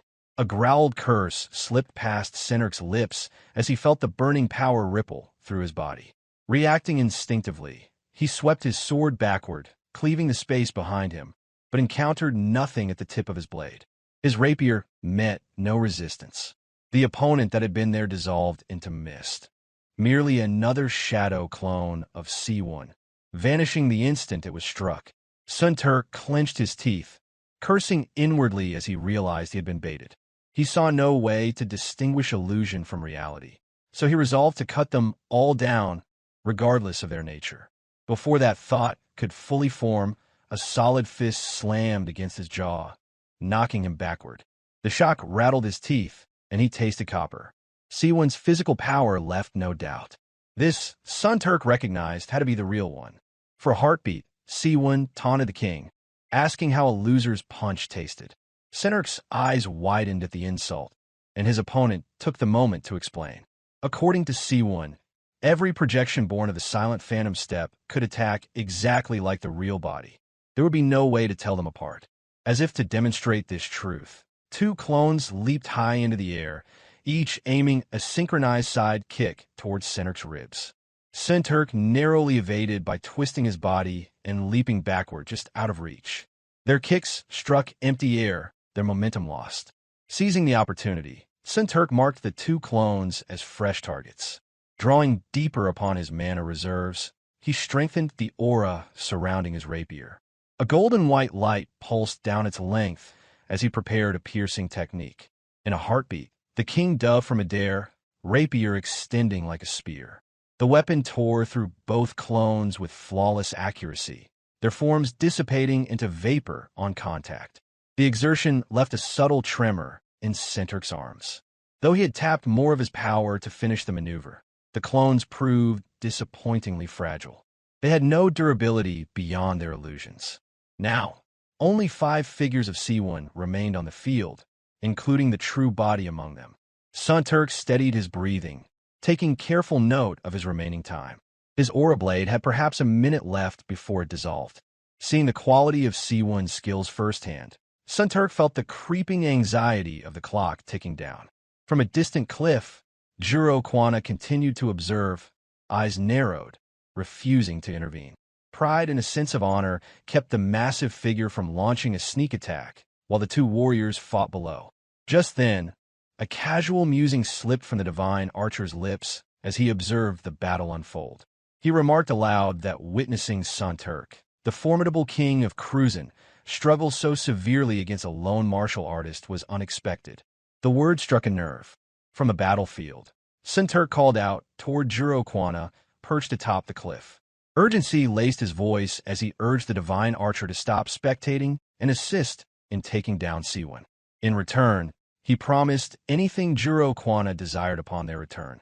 But the divine archer offered no cooperation. Instead of agreeing, he calmly reminded Sunturk to keep his eyes up, his tone cool and detached. There was no intention of helping the Berserker now, not when the battle still held his interest as a spectator. At that moment, Seowoon closed the distance, appearing suddenly before the king with his palm ready to strike. Already sensing the threat, Sunturk lashed out instantly. His aura blade surged forward with a flash of blue-white lightning, splitting the air in its path. But Seowoon, moving with the effortless grace of a master, tilted his head just slightly, enough to let the blade miss him by a hair's breadth. In that same breath, his palm lashed forward with a technique steeped in finality, severing fist. Sunturk reacted just in time, pulling his rapier back across his chest. Aura clashed against internal energy as Seowoon's strike collided with the fortified weapon. A violent burst of light erupted from the impact, blinding and fierce, illuminating the battleground. The force of the collision surged through Sunturk's arm, the shock humming down to his bones. Still, he held his ground, gritting his teeth and refusing to stagger. Seowoon cursed inwardly. Even after a diversion, Sunturk had not only recovered in time, but successfully blocked the full weight of his palm strike. From the king's perspective, Seowoon's evasive motion had confirmed his suspicion. This was no illusion. Convinced that the real Seowoon now stood before him, Sunturk drove his rapier forward once again, and as he thrust, a scathing insult escaped his lips, expressing triumph over finally pinning down the elusive martial artist. The aura blade tore through Seowoon's chest. Blood exploded from the wound, painting the soil crimson. The impact seemed genuine, real, undeniable damage dealt at last. For a moment, the form remained, swaying slightly with a gaping hole where the heart should be. It looked every bit the real Seowoon. But then the figure smiled. That familiar grin betrayed the truth. The body dissolved into shadows. It was yet another clone. Sunturk stood frozen for a beat, his breath ragged and uneven. Words slipped past his lips, low and bitter, as he processed what had happened. He had defended against one of the illusions and landed a deadly blow on another, both utterly false. The humiliation settled heavy on his shoulders. Seowoon remained silent for the moment, using the brief pause to steady his own breathing. Internally, he dismissed the insult thrown his way, focusing on recovery and timing. Meanwhile, fury overtook Sunturk. His anger boiled to the surface, and his voice echoed across the battlefield as he declared that victory no longer mattered. All he wanted now was to unleash every shred of power he possessed and tear Seawoon apart. From atop the ridge, Juro Kwana let out a hearty laugh, entertained by the spectacle. He wondered aloud if the infamous madness of the Berserker of War had finally awakened once again. Senurk's expression sharpened. He planted his feet, drawing upon the last of his power. The rapier lifted, its edge gleaming with a renewed aura. His presence now exuded overwhelming energy, a storm condensed into human form. He no longer reserved strength for anyone else, not even the divine archer. In an instant, Senturk became a blur. He vanished and reappeared in a different part of the battlefield, his blade already having torn through two more of Seawoon's forms. The two shadows crumbled into vapor, disappearing as swiftly as they had arrived. And yet again, the king stood motionless, his new position proof of his deadly velocity. Only two remained, two possible Seawoons, and none could be trusted to be real. Turning his head ever so slightly, Senturk narrowed his gaze upon the two remaining figures of Seawoon. A quiet thought crossed his mind. It was one or the other. The calculation in his eyes reflected a deadly certainty, as if his next strike would be the end. Without hesitation, all two versions of Seawoon surged forward. A battle cry accompanied the charge as Seawoon declared it was now his turn to press the offensive. Leading the assault, the true Seawoon unleashed a straight-cut fist aimed directly at the king's core. Drawing from instinct and experience, Senturk shifted his torso by a fraction, letting the powerful blow whistle past him harmlessly. Yet another Seawoon followed swiftly, his form closing in from the right. This one jabbed forward with precision, connecting solidly with Senturk's ribs. Pain exploded along the king's side, and he spat a mouthful of blood as the impact coursed through his body. In that instant, something clicked. The strike had weight, real strength. This was no illusion. The Seawoon on his right was the true body. Reacting on impulse, Senturk's arm snapped upward. His broken rapier, still glowing with fading aura, shot forth and skewered the enemy through the mouth, piercing upward into the head. But instead of resistance, his blade passed through like slicing mist. The form dissolved instantly, leaving no trace.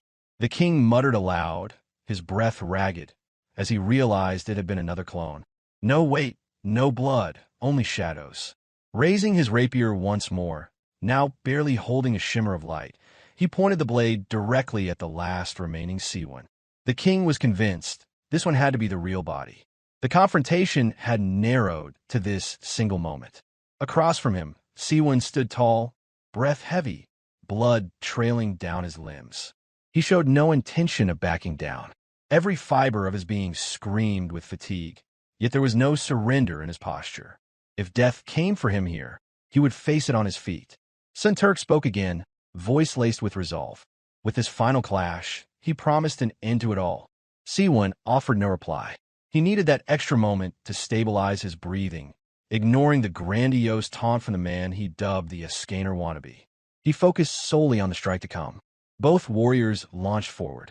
The ground cracked beneath their feet as they propelled themselves into the final exchange, one armed with divine steel, the other with only his body. Senturk's blade darted through the air, aimed squarely at Seawoon's skull. But Seawoon met the attack in kind, raising his right leg in a sharp, explosive kick. The foot collided against the king's hand, diverting the path of the blade just enough to send it wide. They landed with a thud, the ground trembling under their weight.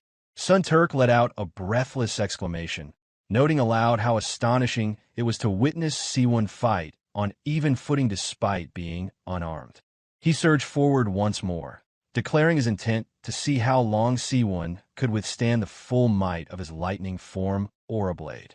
Seawoon faced the charging king, internal energy swirling through his body. With everything he had left, he focused it into his leg, channeling the force outward. A flash of radiant light surged from his body as his foot met the blade's edge. The impact was catastrophic. Seawoon's leg seared under the heat and force of the aura. Skin blackened and muscle scorched. His body screamed, and so did he, but the pain snapped his fading consciousness into brutal clarity. Senturk grinned. The damage was real, finally, a breakthrough. He believed himself to have claimed the advantage. Seawoon collapsed onto his back, crimson flowing from his wounds. A scream tore from his throat as agony overtook him. The king stepped forward, blade raised, towering over the broken form beneath him. But just as he prepared to finish the fight, Seowoon shouted, pleading for him to wait. Through grit and blood, he warned that Juro Kwana would be the only one to benefit if the king killed him here. The words, however, fell into the void. The Berserker of War had already chosen his path. The rapier plunged into Seowoon's chest. The piercing light of the aura blade flared as it drove in, bright, unrelenting, and merciless. For a fleeting moment, the weapon held its radiance, defying the fading energy around them. Then, slowly, the glow extinguished. Rising slowly to his feet, Sun Turk muttered aloud his certainty that he had finally finished his opponent within the confines of his aura's fleeting duration. The relief in his voice hinted at how narrowly he had escaped total depletion. Had he hesitated even a few seconds longer, exhaustion would have overtaken him completely. However, as he flexed the fingers on his right hand, a curious sensation crept into his awareness. Something fell off. There had been no impact, no resistance at all, when his weapon pierced what should have been Seowoon's body. Confusion rippled across his features, and a sliver of doubt took root in his thoughts. That hesitation came too late. Behind him, Seowoon emerged from the shadows with lethal silence, his presence a storm of intent coiled tightly within a single motion. Drained and unaware, the king had not even the strength to sense the danger now stalking him. Before the realization could dawn, Seowoon's hand rested on the back of the king's head. In an instant, he drove his palm into each other's with crushing force, collapsing the skull of the so-called Scanner wannabe.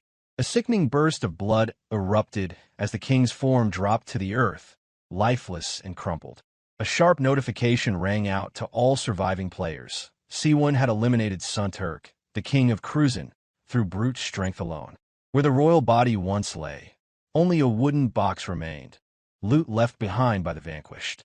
Seowoon exhaled and mused quietly to himself that if his clones hadn't drained Sun Turk's stamina throughout the engagement, the tide might have turned the other way. Wasting no time, he extended his hand and absorbed the residual vitality lingering in the air, the remnants of the mighty warrior's life force. As it coursed through him, Seowoon could feel the raw power fill his limbs. Though it did not compare to what Nam Sagwan had possessed, the surge was formidable, enough to prepare him for the next threat. High above, atop the ridge, the archer remained vigilant. Juro Kwana observed the outcome, murmuring that he hadn't expected Seowoon to defeat Sun Turk so thoroughly. A hint of amused surprise tinged his voice. As he notched an arrow to his bowstring, he offered words of dry thanks. Sun Turk had long been a thorn, and Seowoon had conveniently removed the problem. Drawing his bow, he set his sights squarely on Seowoon. In the same breath, he declared that both the arrogant king, who had poured his soul into the battle out of pride, and the tenacious Seowoon, who had invested everything just to survive, would ultimately fall by the hand of one man, the divine archer, Juro Kwana. It was to be his honor to end such a contest. With those words, he released the arrow. The shot thundered through the sky, propelled by immense mana, cutting through the wind with speed and fury. It bore the power to annihilate anything in its path. But Seowoon moved. The vitality freshly coursing through his body granted the strength needed to evade. His body shifted just enough to avoid a fatal strike, and with newfound determination, he launched his counter. The silent phantom step technique activated in an instant. From thin air, a new group of clones materialized around him, and all surged toward the archer's perch in synchronized motion. They leapt together, shadows and form, aiming to overwhelm the lone marksman by sheer numbers. However, Juro Kwana remained unshaken. He acknowledged the irritation of facing a doppelganger technique, his voice laced with mockery. Yet, his focus did not waver. He drew another arrow, a knowing smirk playing on his lips as if he could already see through the illusion. The moment the arrow left his string, a gust of wind exploded outward. Empowered by mana, the projectile howled through the air and struck true. Seowoon's left leg took the blow, hindering his forward motion with surgical precision. With the arrow piercing his leg, Seowoon's balance gave out, sending his body hurtling toward the ground. The blow had struck his real form, causing the clones summoned by his technique to dissolve instantly into shadows. Without delay, Juro Kwana descended from his vantage point. The divine archer landed smoothly beside the fallen martial artist, his movements calm and precise. A smug expression played across his face as he prepared another pair of arrows, intending to ensure Seowoon had no opportunity to escape. In a fluid motion, the arrows were loosed. Each embedded itself deep into Seowoon's hands and further into the earth beneath him, effectively pinning him to the spot. Immobilized, Seowoon seethed with frustration. Through gritted teeth, he demanded to know how Juro Kwana had located his true body so quickly amidst the swarm of clones. The elf's response was irritatingly dismissive. With a chuckle, he claimed it had simply been a matter of instinct, refusing to explain further. His evasive attitude only deepened Seowoon's bewilderment. Juro Kwana offered a parting remark, commending Seowoon for his perseverance and the effort poured into surviving up to this point. He voiced a certain admiration for the martial artist's tenacity. But Seowoon spat back venomously, suggesting the praise was worthless and better fed to dogs. Their brief exchange ended abruptly.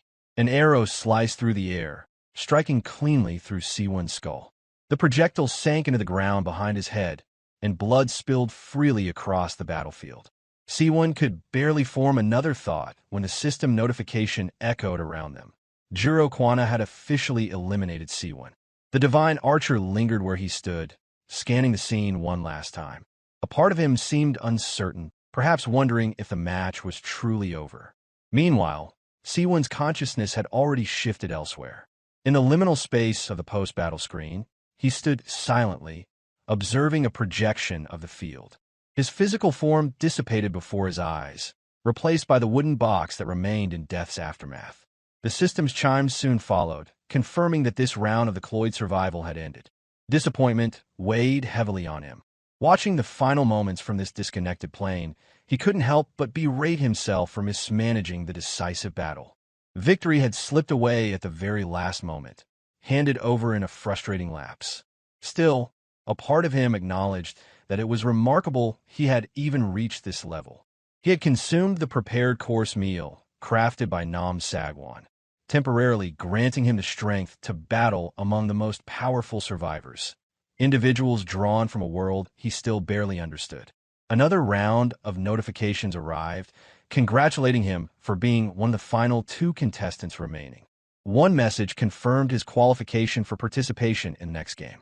This left him puzzled, wondering aloud whether a next game truly existed. A sudden flicker revealed his gathered loot. The array of items appeared before him, hovering in the air as though on display, each marked with its respective price. The system informed him that he could use the coins earned from the round to claim any of the listed rewards. His total was 140 coins, including bonuses for confirmed eliminations. As he surveyed the available options, he quickly located what he sought most, the silent phantom step. It had become an essential technique for him, the foundation of his strategy. Its price was steep at 130 coins, nearly everything he possessed. Muttering in dismay at the cost, he hesitated, weighing the value of his hard-earned currency. Just then, another notification arrived. The system granted him a spin at the roulette, a chance-based reward for making it to the top 2. Because of his high placement, he had earned 2 opportunities to spin. Elated and surprised by the unexpected windfall, he watched the glowing roulette wheel appear before him. If luck was with him, he could obtain a duplicate of the silent phantom step or the elusive night cloak. Either result would effectively double the value of his winnings. Excitement danced in Seowoon's eyes as he beamed at the spinning wheel before him. The thought echoed in his mind. If fortune favored him now, this would be an incredible windfall.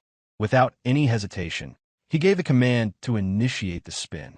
The roulette wheel began its rotation, slowly at first, each slot flashing with a different potential prize. The tension built steadily as its pace quickened, the clicking sound growing more rapid. Dozens of rewards blurred past, some shining with exceptional rarity, others far less impressive. Suddenly, Seowoon let out a sharp shout, commanding the roulette to halt.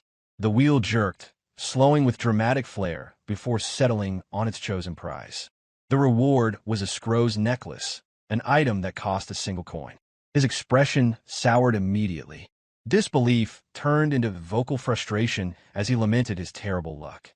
With so many possible options, including game-changing skills and powerful items, the cheapest reward had to be the one that appeared. It felt like a deliberate joke played by the system. But he wasn't done yet. Determination flooded his thoughts as he turned toward the wheel once more. This final chance, his second spin, was all or nothing. As the roulette resumed spinning, he directed an unspoken prayer to every deity he could name. Gods of fortune, luck, destiny, even tricksters if that's what it took. In the wake of everything that had happened, he couldn't settle on a single entity. Then, on a hunch, a gut feeling, he commanded the wheel to stop once more. The roulette flickered as it slowed down, glowing faintly as the arrow neared its final stop. The tension stretched thin in the pause before the result. The light shone on the name of the reward on silent phantom step. It was the very item he had hoped for, the most expensive one on the board, valued at 130 coins. A surge of elation exploded through his chest as he let out an unrestrained cheer. Against all odds, he had managed to draw the technique that was central to his combat style. With it, he had effectively doubled the value of his survival game earnings. The skill book materialized from the reward display, floating into his grasp like a treasure meant for him alone. It pulsed with subtle energy as he held it close. Following this unexpected windfall, the shopping phase commenced. With a bank of coins still intact from avoiding the skill's purchase cost, Seawoon browsed through the available items to bring back with him. Though the savings gave him some flexibility, the vast number of enticing options made the process agonizing. He could only take so much, and after a fair amount of back and forth, he finally settled on a reasonable selection. With his choices finalized, the system congratulated him on his achievements and wished him luck for the next round. A beam of light then pierced the dark surroundings, signaling the transition back to the real world. Moments later, Seawoon found himself once more in the alley from which he had vanished, precisely where he had stood before being pulled into the deadly Cloyd Survival. Though his inner energy had been drained away, the vivid images of the battlefield lingered sharply in his mind. Strangely, despite what felt like weeks of survival, barely any time had passed in his own reality. He slowly lifted his hand, and there it was. The ring of subspace, one of the items he had claimed from the survival game, now rested on his palm. A tangible symbol, undeniable proof that the battle he endured had not been a dream. He placed the ring properly on his finger and quietly affirmed to himself that it was all real. With his backpack slung over his shoulder, he turned and walked casually back toward his modest one-room apartment as if nothing extraordinary had occurred. From the outside, everything seemed unchanged. The city hummed with its usual rhythm, and he looked no different from before. But within him, he could feel it. Something monumental had shifted. A transformation was underway. The university entrance exams that once filled his thoughts had now become an afterthought. That chapter had faded, replaced by something far more intense. The message from the system echoed clearly. There would indeed be another game. With this confirmation etched in his mind, Seawoon resolved to return stronger for the second round.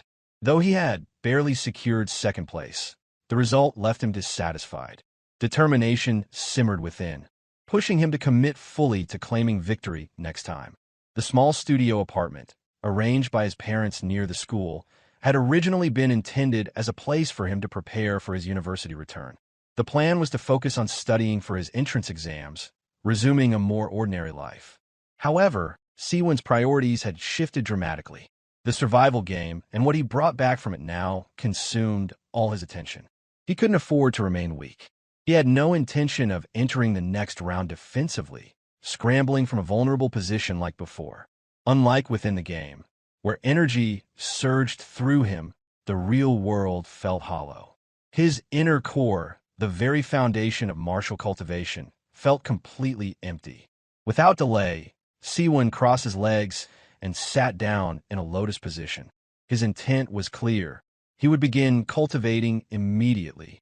For a fleeting second, uncertainty crept in as he wondered whether his energy core had been destroyed during the last battle or if it had simply vanished upon returning to reality. Either way, there was no time to hesitate. In this world, where he couldn't simply battle others to grow stronger. He had to rely on disciplined training. Elder Jang Dokian's lessons echoed in his memory. Back in the game, the Elder had instructed him that internal energy could accumulate naturally through the energy core. Since the core had already been awakened once, Seowoon only needed to focus his intent inward, and the energy would begin to gather over time. Of course, it wouldn't compare to the rapid power boosts gained by absorbing vitality through martial physique arts, but steady cultivation would still bear results. The Elder had emphasized that incorporating this practice into daily life was key. With consistency, true mastery could be achieved. He recalled, almost with amusement, the moment he had asked if he could one day become as powerful as the Elder himself. The response had been light-hearted laughter. Jang Dokian had reminded him that it had barely been a day since the martial techniques had been passed down. Comparing himself to the Elder was like a tiny wren attempting to keep pace with a soaring stork. His groin might split from the effort, the Elder had said with a chuckle. But who could say if he was just a weak wren or perhaps a young stork still finding its wings? With those words in mind, Seowoon cultivated in silence. Though the strength of Elder Jang Dokian remained a distant goal, what mattered now was readiness. The next survival game would arrive eventually, and this time he intended to meet it on his own terms.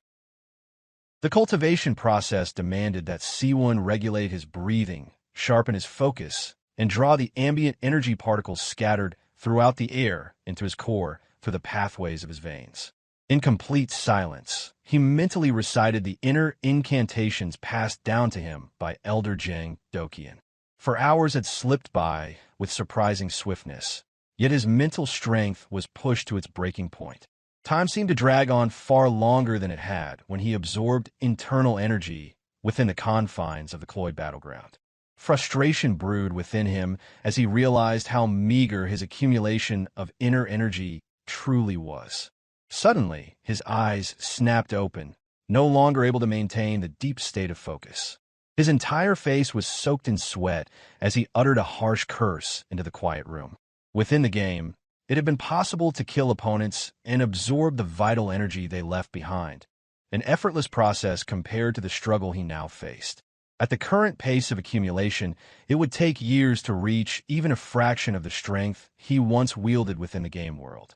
Refusing to stew in frustration, Seowoon allowed himself a brief moment of rest and delved into his inventory subspace, where he began organizing the various items purchased using reward coins from his final ranking. The first item he retrieved was the Fist of No Mercy, a martial arts manual that had proven invaluable in securing his top 2 finish. Yet disappointment lingered in his chest, as he wished he had received something more practical or versatile. Another thought crept in, a troubling possibility. He wondered whether mastering this martial art required gradual training, just like the slow build-up of inner energy. If that were the case, then gaining strength swiftly would become nothing more than a fantasy. It was at that moment that a system window appeared with a soft chime, presenting a prompt asking him to confirm whether he wished to learn the martial art. His eyes widened with disbelief, and his mind spun in realization. The system from the Cloyd battleground had somehow integrated itself into the reality of his current world. The instant he confirmed the choice, the room became bathed in an otherworldly glow, its brilliance seeping into the daylight beyond the window. Without hesitation, Seowoon launched his fist forward to test the first technique of the martial art. The punch carried the faint yet palpable weight of his slowly gathered internal energy. Next came a fluid motion from his legs, a swift kick that summoned a gust of wind in its wake. A quiet reflection passed through him. He had indeed learned the martial art, though its potency was nowhere near the level it once reached when his energy core brimmed with inner energy. Once more, his hand disappeared into the inventory subspace. Soon after, he pulled out Escrow's necklace, an item obtained from spinning the roulette wheel, priced at the seemingly insignificant cost of a single coin. He bit into the necklace with a playful motion, recalling rumors that it was crafted from pure gold, and wondered if the claim had any merit. An idea surfaced in his mind. If it truly was made of gold, perhaps it could be sold for 10 million won at a jewelry store. The thought startled him. It had only cost a single coin. The realization struck with clarity. If 10 identical items could be brought into the real world, he might earn 100 million won. With that kind of money, financial concerns would vanish entirely. He then reached in again and brought out another item, refined troll's blood, which was priced at 2 coins. Considering its value further, he pondered how items that once held little use in the game could possess entirely different and significant worth in the real world. The refined troll's blood, on the other hand, was an item that bestowed a year of robust health upon whoever consumed it. Even the effect alone made it irresistible enough for Seowoon to buy it without hesitation. A thought crossed his mind. If such an item could be sold to terminally ill but wealthy individuals in the real world, they might be willing to pay any amount to obtain it. Cloyd Survival had entered his life unexpectedly, but it now appeared to be a golden opportunity to transform his future for the better. It was at that moment that his stomach growled. After a moment's reflection, he realized that he hadn't eaten properly in days within the game, surviving only on things like jerky. While cultivating, hunger had eluded his notice, but now it returned with full force. Seowoon stepped out of his apartment, musing over the idea of grabbing a proper meal. He soon found himself heading toward Grandma's restaurant, a small eatery near his residence that he had stumbled upon not long after moving in. Despite its humble exterior, the meals offered good value, and he had become a frequent diner there. Few places could provide a serving of fish, an array of side dishes, and a warm stew for just 5,000 won. After gnawing on tough jerky inside the game for so long, this was precisely what he had been craving. Tears streamed down from his eyes as he devoured the food, cherishing every grain of rice. Though only a short moment had passed in the real world, it had been weeks since he last tasted a proper hot meal. The grandma running the restaurant scolded him upon seeing the emotional reaction, calling him crazy for acting in such a frantic way. She reminded him that he had been there just the day before and warned him not to cry, lest he scare away his own good fortune. Snapping back to the present, Seowoon told her that the food was simply too delicious. She responded by chiding him to stop with the nonsense, finish the plate, and let her know if he needed more. It was then that Seowoon came to fully understand a crucial fact. The time he spent within the game did not reflect in the timeline of his reality. Before long, he finished the meal and offered sincere thanks to the elderly woman. On his way back to the apartment, his thoughts wandered again. He found himself wondering when the next round of the game might begin. If he wanted to secure a better starting point than last time, he needed to accumulate more internal energy while in his world. At that realization, another item he had acquired with reward coins came to mind. He reached into his inventory subspace and pulled out the Ring of Strength, slipping it onto his finger without delay. A question lingered in his mind. Would the stats from the game carry over into this world as well? In an instant, power surged through his limbs. The strength coursed through him in a vivid rush, unmistakable and undeniable. Of course, the desire to test that strength overtook him immediately. He bent low into a crouch and then launched himself skyward, soaring several stories into the air. Just moments before, he had been no different from any other person. Now, after a simple meal and donning a single ring, he felt like a superhuman. While suspended high above the ground, panic suddenly gripped him. The power flowing through him was overwhelming, for an even. Then, his legs made contact with the solid earth below. The depletion of internal energy left a lingering pain, yet the physical power he now possessed would undeniably offer him a stronger starting point in the next game. Only after landing did the reality of what he had done sink in. The reckless leap struck him with clarity, and he hoped fervently that no one had witnessed it. If someone had recorded the act and shared it publicly, the consequences would become a true inconvenience. It also became clear to Seowoon that if the ring's abilities were faithfully transferred from the battlefield, then the same principle likely applied to the other items as well. As he stepped back into his room, a passing thought returned. He had originally planned to accumulate inner energy until reaching the stage known as the minor heavenly cycle. With that goal in mind, his hand reached into the inventory subspace, retrieving the elixir he had purchased. The item in question was the Azure Cloud Elixir, the most expensive acquisition he had made using reward coins. Within the Cloyd battleground, consumption of the elixir had rendered him immobile for 3 full hours. The sensation of his insides burning had been agonizing, and he was certain the experience would be no less excruciating in reality. Despite that understanding, Seowoon did not hesitate. Tilting his head back, he drank the entire elixir in one gulp. The miraculous substance slid down his throat and reached his stomach. At the moment it settled at the center of his body, his eyes widened as immense power surged through his veins. Brilliant light shone through his eyes as his body convulsed under the strain.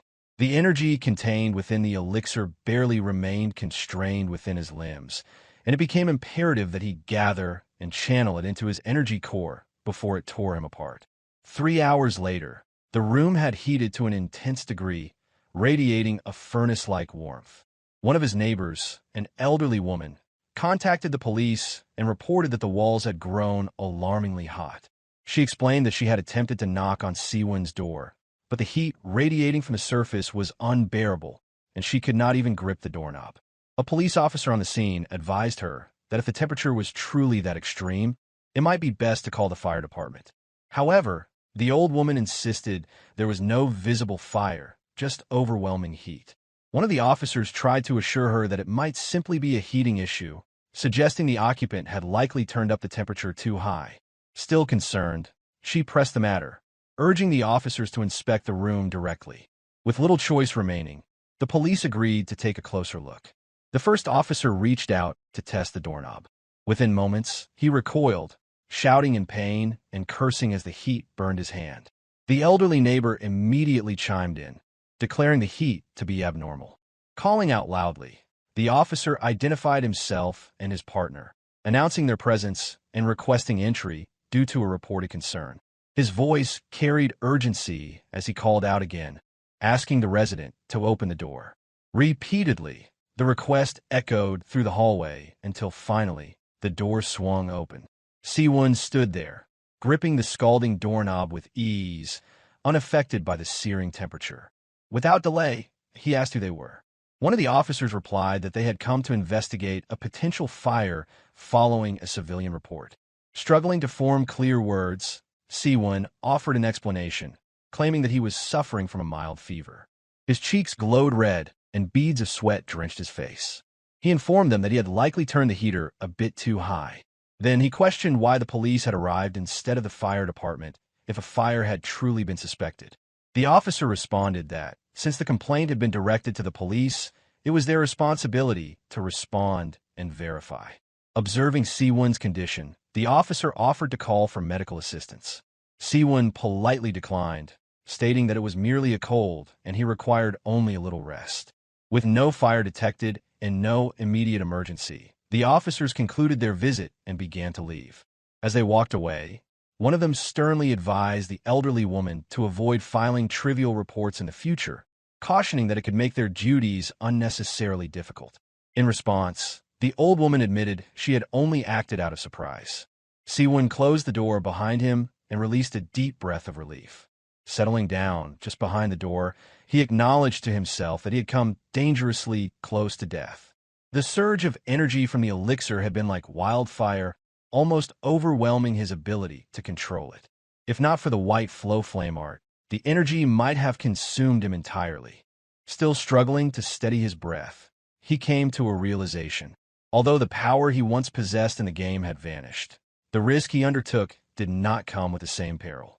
Now that he had survived the process, the strength that flowed through him would remain, even if he were to be teleported in and out of the Cloyd battleground. As his breathing steadied, he lifted his hand, ready to test the technique from the fist of no mercy martial art. With a seemingly effortless thrust of his palm, he unleashed a gust of wind so strong that it shattered the study chair nearby. Surveying the destruction he had just caused, he silently reminded himself that if he planned to sell the escrow's necklace, replacing the broken chair would have to come first. The following day, he made his way to a small park nestled in the Mountaineers neighborhood. His initial plan was to train and refine his techniques from the fist of no mercy and also strengthen his physical body. However, upon arriving at the park during the day, he discovered far more people than he had anticipated. Their presence made focused training nearly impossible. After some consideration, he concluded that late evening sessions, after sunset, would be the only practical option for his training. It was then that something out of the ordinary caught his attention. A group of students in school uniforms came pouring into the park. Among them, a young female student approached the leading male in the group and mentioned that a senior wanted to meet him at the park. He responded dismissively, telling her to stay out of things that didn't concern her. At that moment, an elderly man from the neighborhood stepped forward and asked them to stop smoking in the public area. The old man scolded the student, pointing out that someone so young, especially a student, shouldn't be smoking. The male student brushed the elder off rudely, telling him to mind his own business. Unbothered, the elder remarked that there must have been some flaw in the young man's upbringing. The student's temper flared instantly, clearly provoked by the elder's words. From a short distance away, Seowoon watched the interaction unfold and sensed that the situation was about to take a dangerous turn. The male student raised his hand, intending to strike the old man. His voice rang out in fury, demanding to know if the elder had a death wish for speaking to him like that. Before the strike could land, a foot connected squarely with the side of the student's face. Seowoon had moved swiftly, intervening before harm could come to the old man. Though he had held back significantly, the power behind the kick was still enough to send the young man sprawling across the ground. Upon landing, Seowoon calmly reminded the group that no matter how disrespectful they might be, attacking an elder was something he would not tolerate. The rest of the students stood frozen, silently watching their friend, supposedly the strongest among them, reduced so easily by a single blow. Then, a deep voice broke the silence. Someone new arrived on the scene, referring to Seowoon as the shaggy-haired guy. Turning his head, Seowoon saw an enormous young man towering at least 2 or 3 heads above him. The stranger stated that it seemed they had never met before. The towering figure asked whether Seowoon intended to die by attacking one of his people. Despite the man's intimidating height and size, Seowoon felt no fear. Still, it became evident to him that the situation was growing increasingly complicated. Dealing with it, he thought, was going to be troublesome. The student who had attempted to strike an elderly man collapsed in a heap after coughing up a mouthful of blood. The blow delivered by Seowoon had rendered him unconscious in a single, decisive strike. Standing nearby, another student, this one towering over Seowoon by 2 or 3 full heads, stepped forward and demanded to know if Seowoon had been the one responsible for his younger brother's condition. Seowoon responded calmly, revealing that the first student had instigated the situation by acting disrespectfully toward an elder. He also took the opportunity to mention how high school students should not be smoking in open spaces, adding that such behavior would likely land them in serious trouble sooner or later. There was a certain awkwardness in Seowoon's tone, as if lecturing teenagers wasn't something he did often, but he remained composed. He added that if the older brother wished to protect his sibling, he should also take responsibility for guiding him. Although Seowoon admitted he may have gone a little too far, he insisted that his actions were justified. Before he could finish his thought, a punch flew at him with alarming speed, targeting his face. But Seowoon's reflexes kicked in immediately. With barely any visible movement, he tilted his head slightly to the side, causing the punch to miss entirely. At that moment, a strange realization washed over him. The hulking student's attack seemed sluggish, almost like it was moving in slow motion. It reminded him of the difference between ordinary threats and true dangers, like the high-velocity arrows once fired at him by the divine archer Jiro Kwana. In response to the attempted strike, Seowoon gathered his inner energy into his fist, activating a technique, the piercing fist from the fist of no mercy art. The blow landed squarely on the larger student's abdomen. Although Seowoon's cultivation had diminished since returning to the real world, his body still retained enough strength to send the massive teenager flying several feet before crashing to the ground. The student groaned as he coughed up blood and gasped for air. He struggled to rise, surprising Seowoon by remaining conscious after such a hit. What surprised Seowoon more, however, was his own lack of restraint. He hadn't meant to hit the boy that hard, and it was a relief to see the student still alive. Had the blow been any stronger, the consequences could have been far worse. As the student finally stood up again, he pulled out a butterfly knife. With practiced fingers, he spun it around before locking his grip. The student shouted, demanding to know where a monster like Seowoon had come from. A barrage of obscenities followed, each word more vulgar than the last, his fury growing with every syllable. Though Seowoon had encountered more than a share of bullies throughout his life, facing one in this exaggerated, dramatic way made the entire situation feel absurd. Internally, he cringed. To him, the student was simply out of control, no better than the little brother he had tried to defend. With an explosive burst of motion, the student lunged forward, slashing downward with a knife, clearly intending to inflict real harm. But Seowoon saw through the attack immediately because the swing lacked subtlety and dodging it took no effort at all. The assault continued, a flurry of chaotic movements and erratic knife swings. Still, Seowoon remained composed. A thought crossed his mind that the more he engaged with ordinary people, the more glaringly obvious it became that he had outgrown them. Combat like this no longer held any challenge for him. With precise timing, Seowoon dipped low and swept his leg in a wide arc.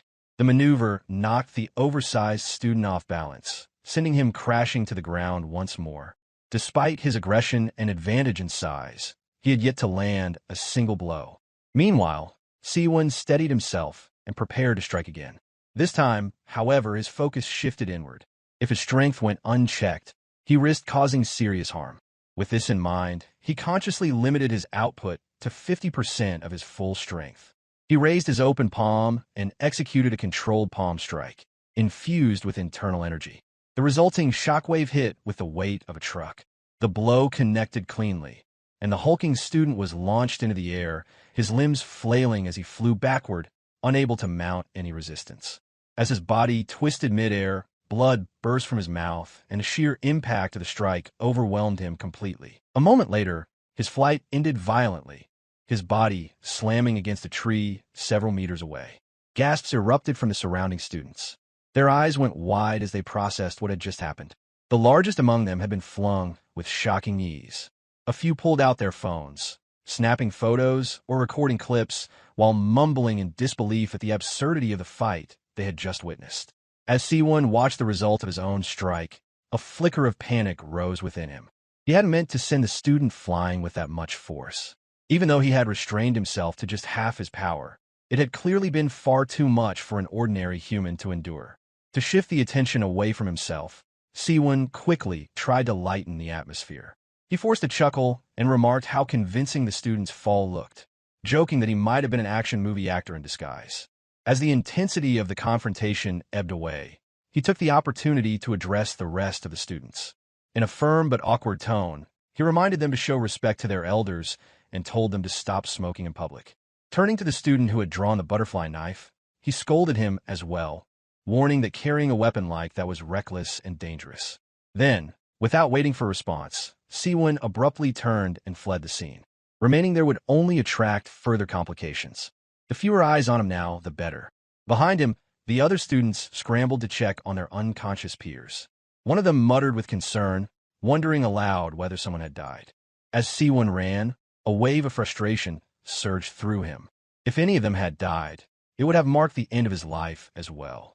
Bringing the kind of strength meant for mortal combat in Cloyd Survival into the real world was reckless and shameful.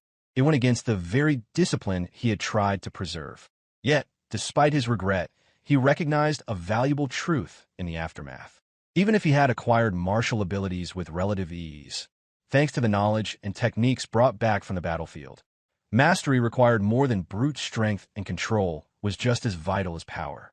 He now understood that cultivating strength wasn't enough. He needed training, not just to grow his internal energy, but to refine his restraint and judgment. Martial prowess without control was a danger to himself and others. In the days that followed, he committed himself to a disciplined regimen. The uncertainty of when he might be summoned back to the Cloyd battleground loomed constantly in his mind. A full month passed in the blink of an eye, and throughout it, Seowoon trained tirelessly.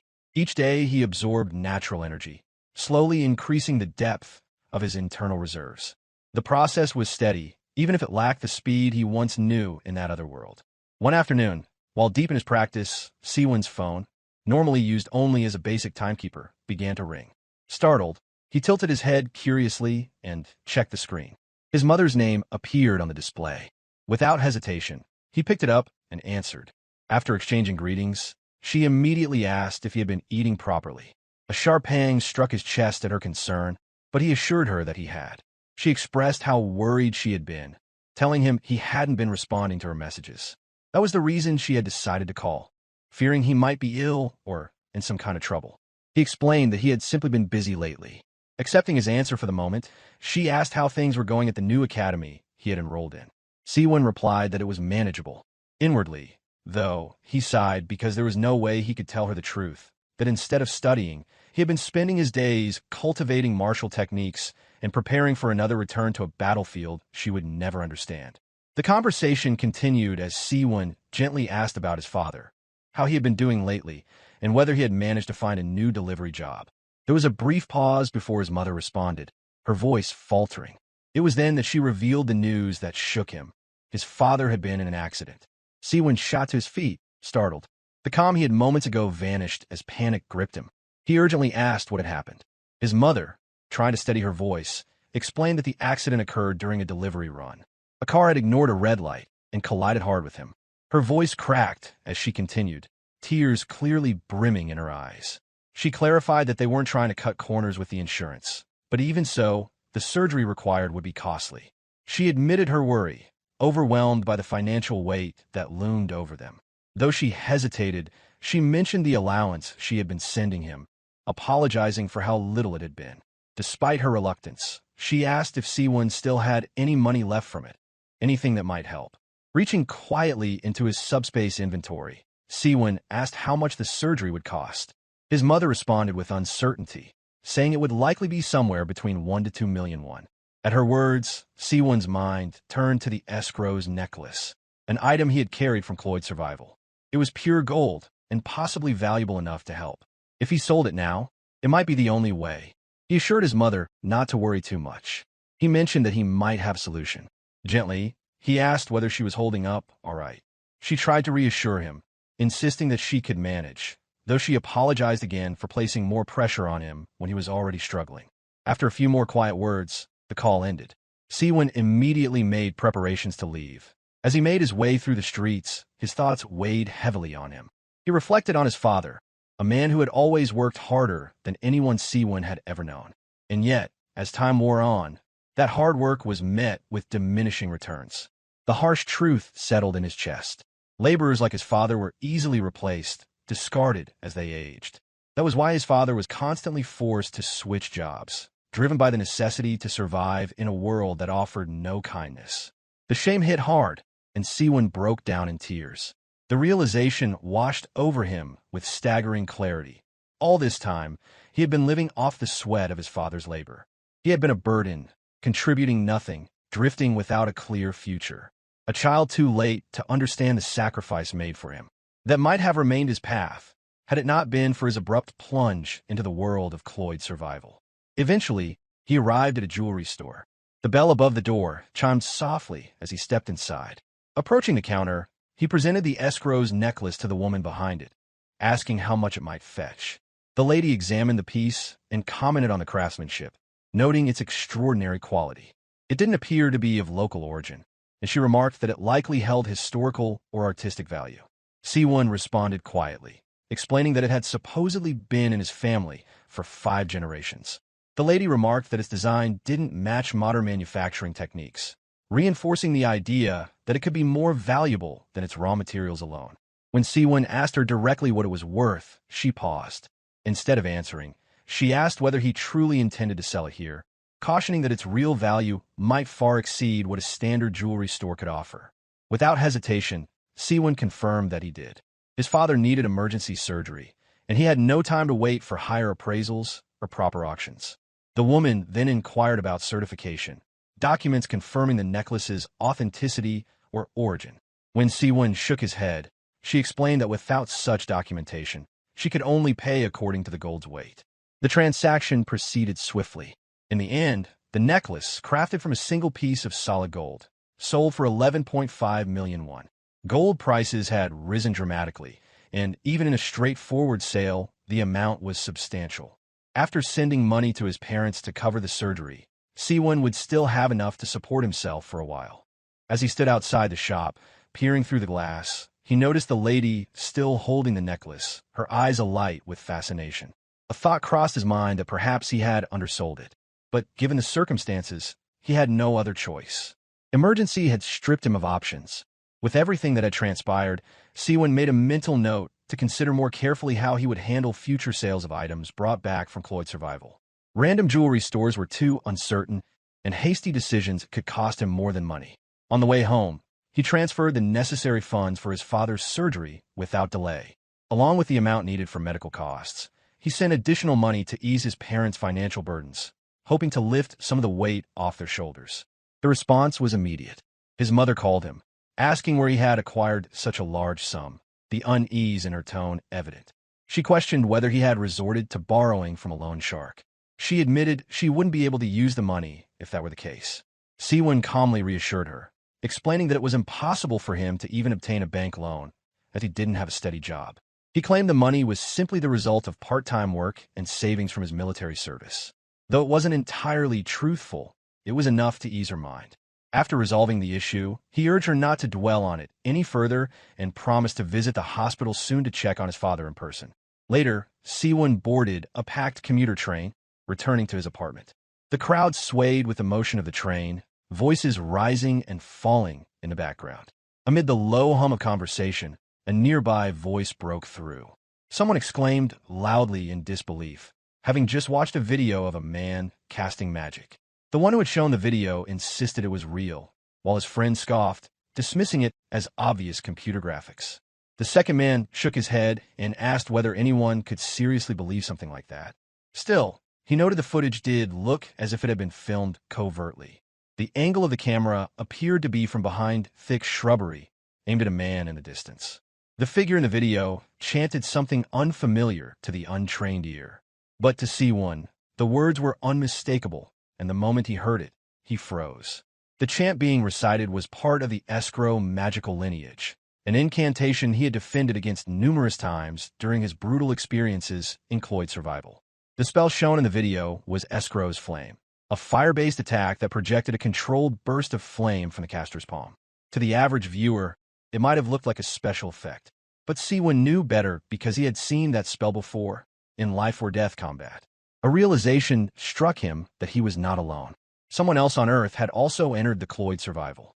The first man's voice interrupted his thoughts again, complaining that the video had just been deleted. He found it bizarre. Every time a clip was uploaded, it was swiftly removed. The strange pattern led his friend to write it off as nothing more than a bizarre hoax, or some illusionist looking for attention.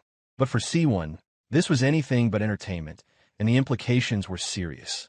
If someone had returned from Cloyd Survival before him, perhaps long before, it could mean forces were already in play that he had yet to understand. Elsewhere, in a secured location, a man held a phone to his ear, speaking directly to his superior. He reported on the situation involving the deleted footage, offering a firm assurance that they would prevent it from happening again. A blonde-haired man stood at the center of the room, surrounded by two lines of formally dressed operatives, all standing at attention. He apologized repeatedly for the oversight with the person on the phone, acknowledging that it should never have occurred. He promised immediate corrective action. After the phone call ended, his eyes then fell on one subordinate in particular. He asked what had happened, mentioning that the video's uploader was Korean. The subordinate explained that a recent spike in new survivors had made containment difficult. Their efforts to suppress information were being overwhelmed. The blond man's expression darkened. Without warning, he picked up a nearby ashtray and hurled it with precision, and it struck the subordinate in the head. The subordinate stumbled, but remained standing, blood beginning to drip down his temple. The superior's voice exploded in anger. If the number of Cloyd survivors was increasing, he demanded to know why their agent count had not been increased accordingly. His rage filled the room, leaving the others too stunned to speak. The superior's rage had not yet cooled. He issued a direct order to his subordinate, instructing him to locate and apprehend the survivors immediately, referring to them bitterly as attention-seeking bastards. Without missing a beat, the superior added a new threat. He warned the wounded subordinate to stop the bleeding from his head immediately. If even a drop of blood stained the carpet beneath his feet, he would personally ensure the man's death. Another agent stepped forward, extending a hand to the injured man and casting a healing spell. Meanwhile, the blonde-haired superior continued his tirade, chastising his agents for their incompetence in failing to capture the growing number of survivors. At last, his tone shifted into something final. He barked an order for everyone to mobilize immediately. In perfect synchronization, the agents responded in unison, their voices echoing through the room as they affirmed their readiness to act. Unbeknownst to Seowoon, this was the scale of the threat lurking beneath the surface, a clandestine organization far more dangerous than any official government authority.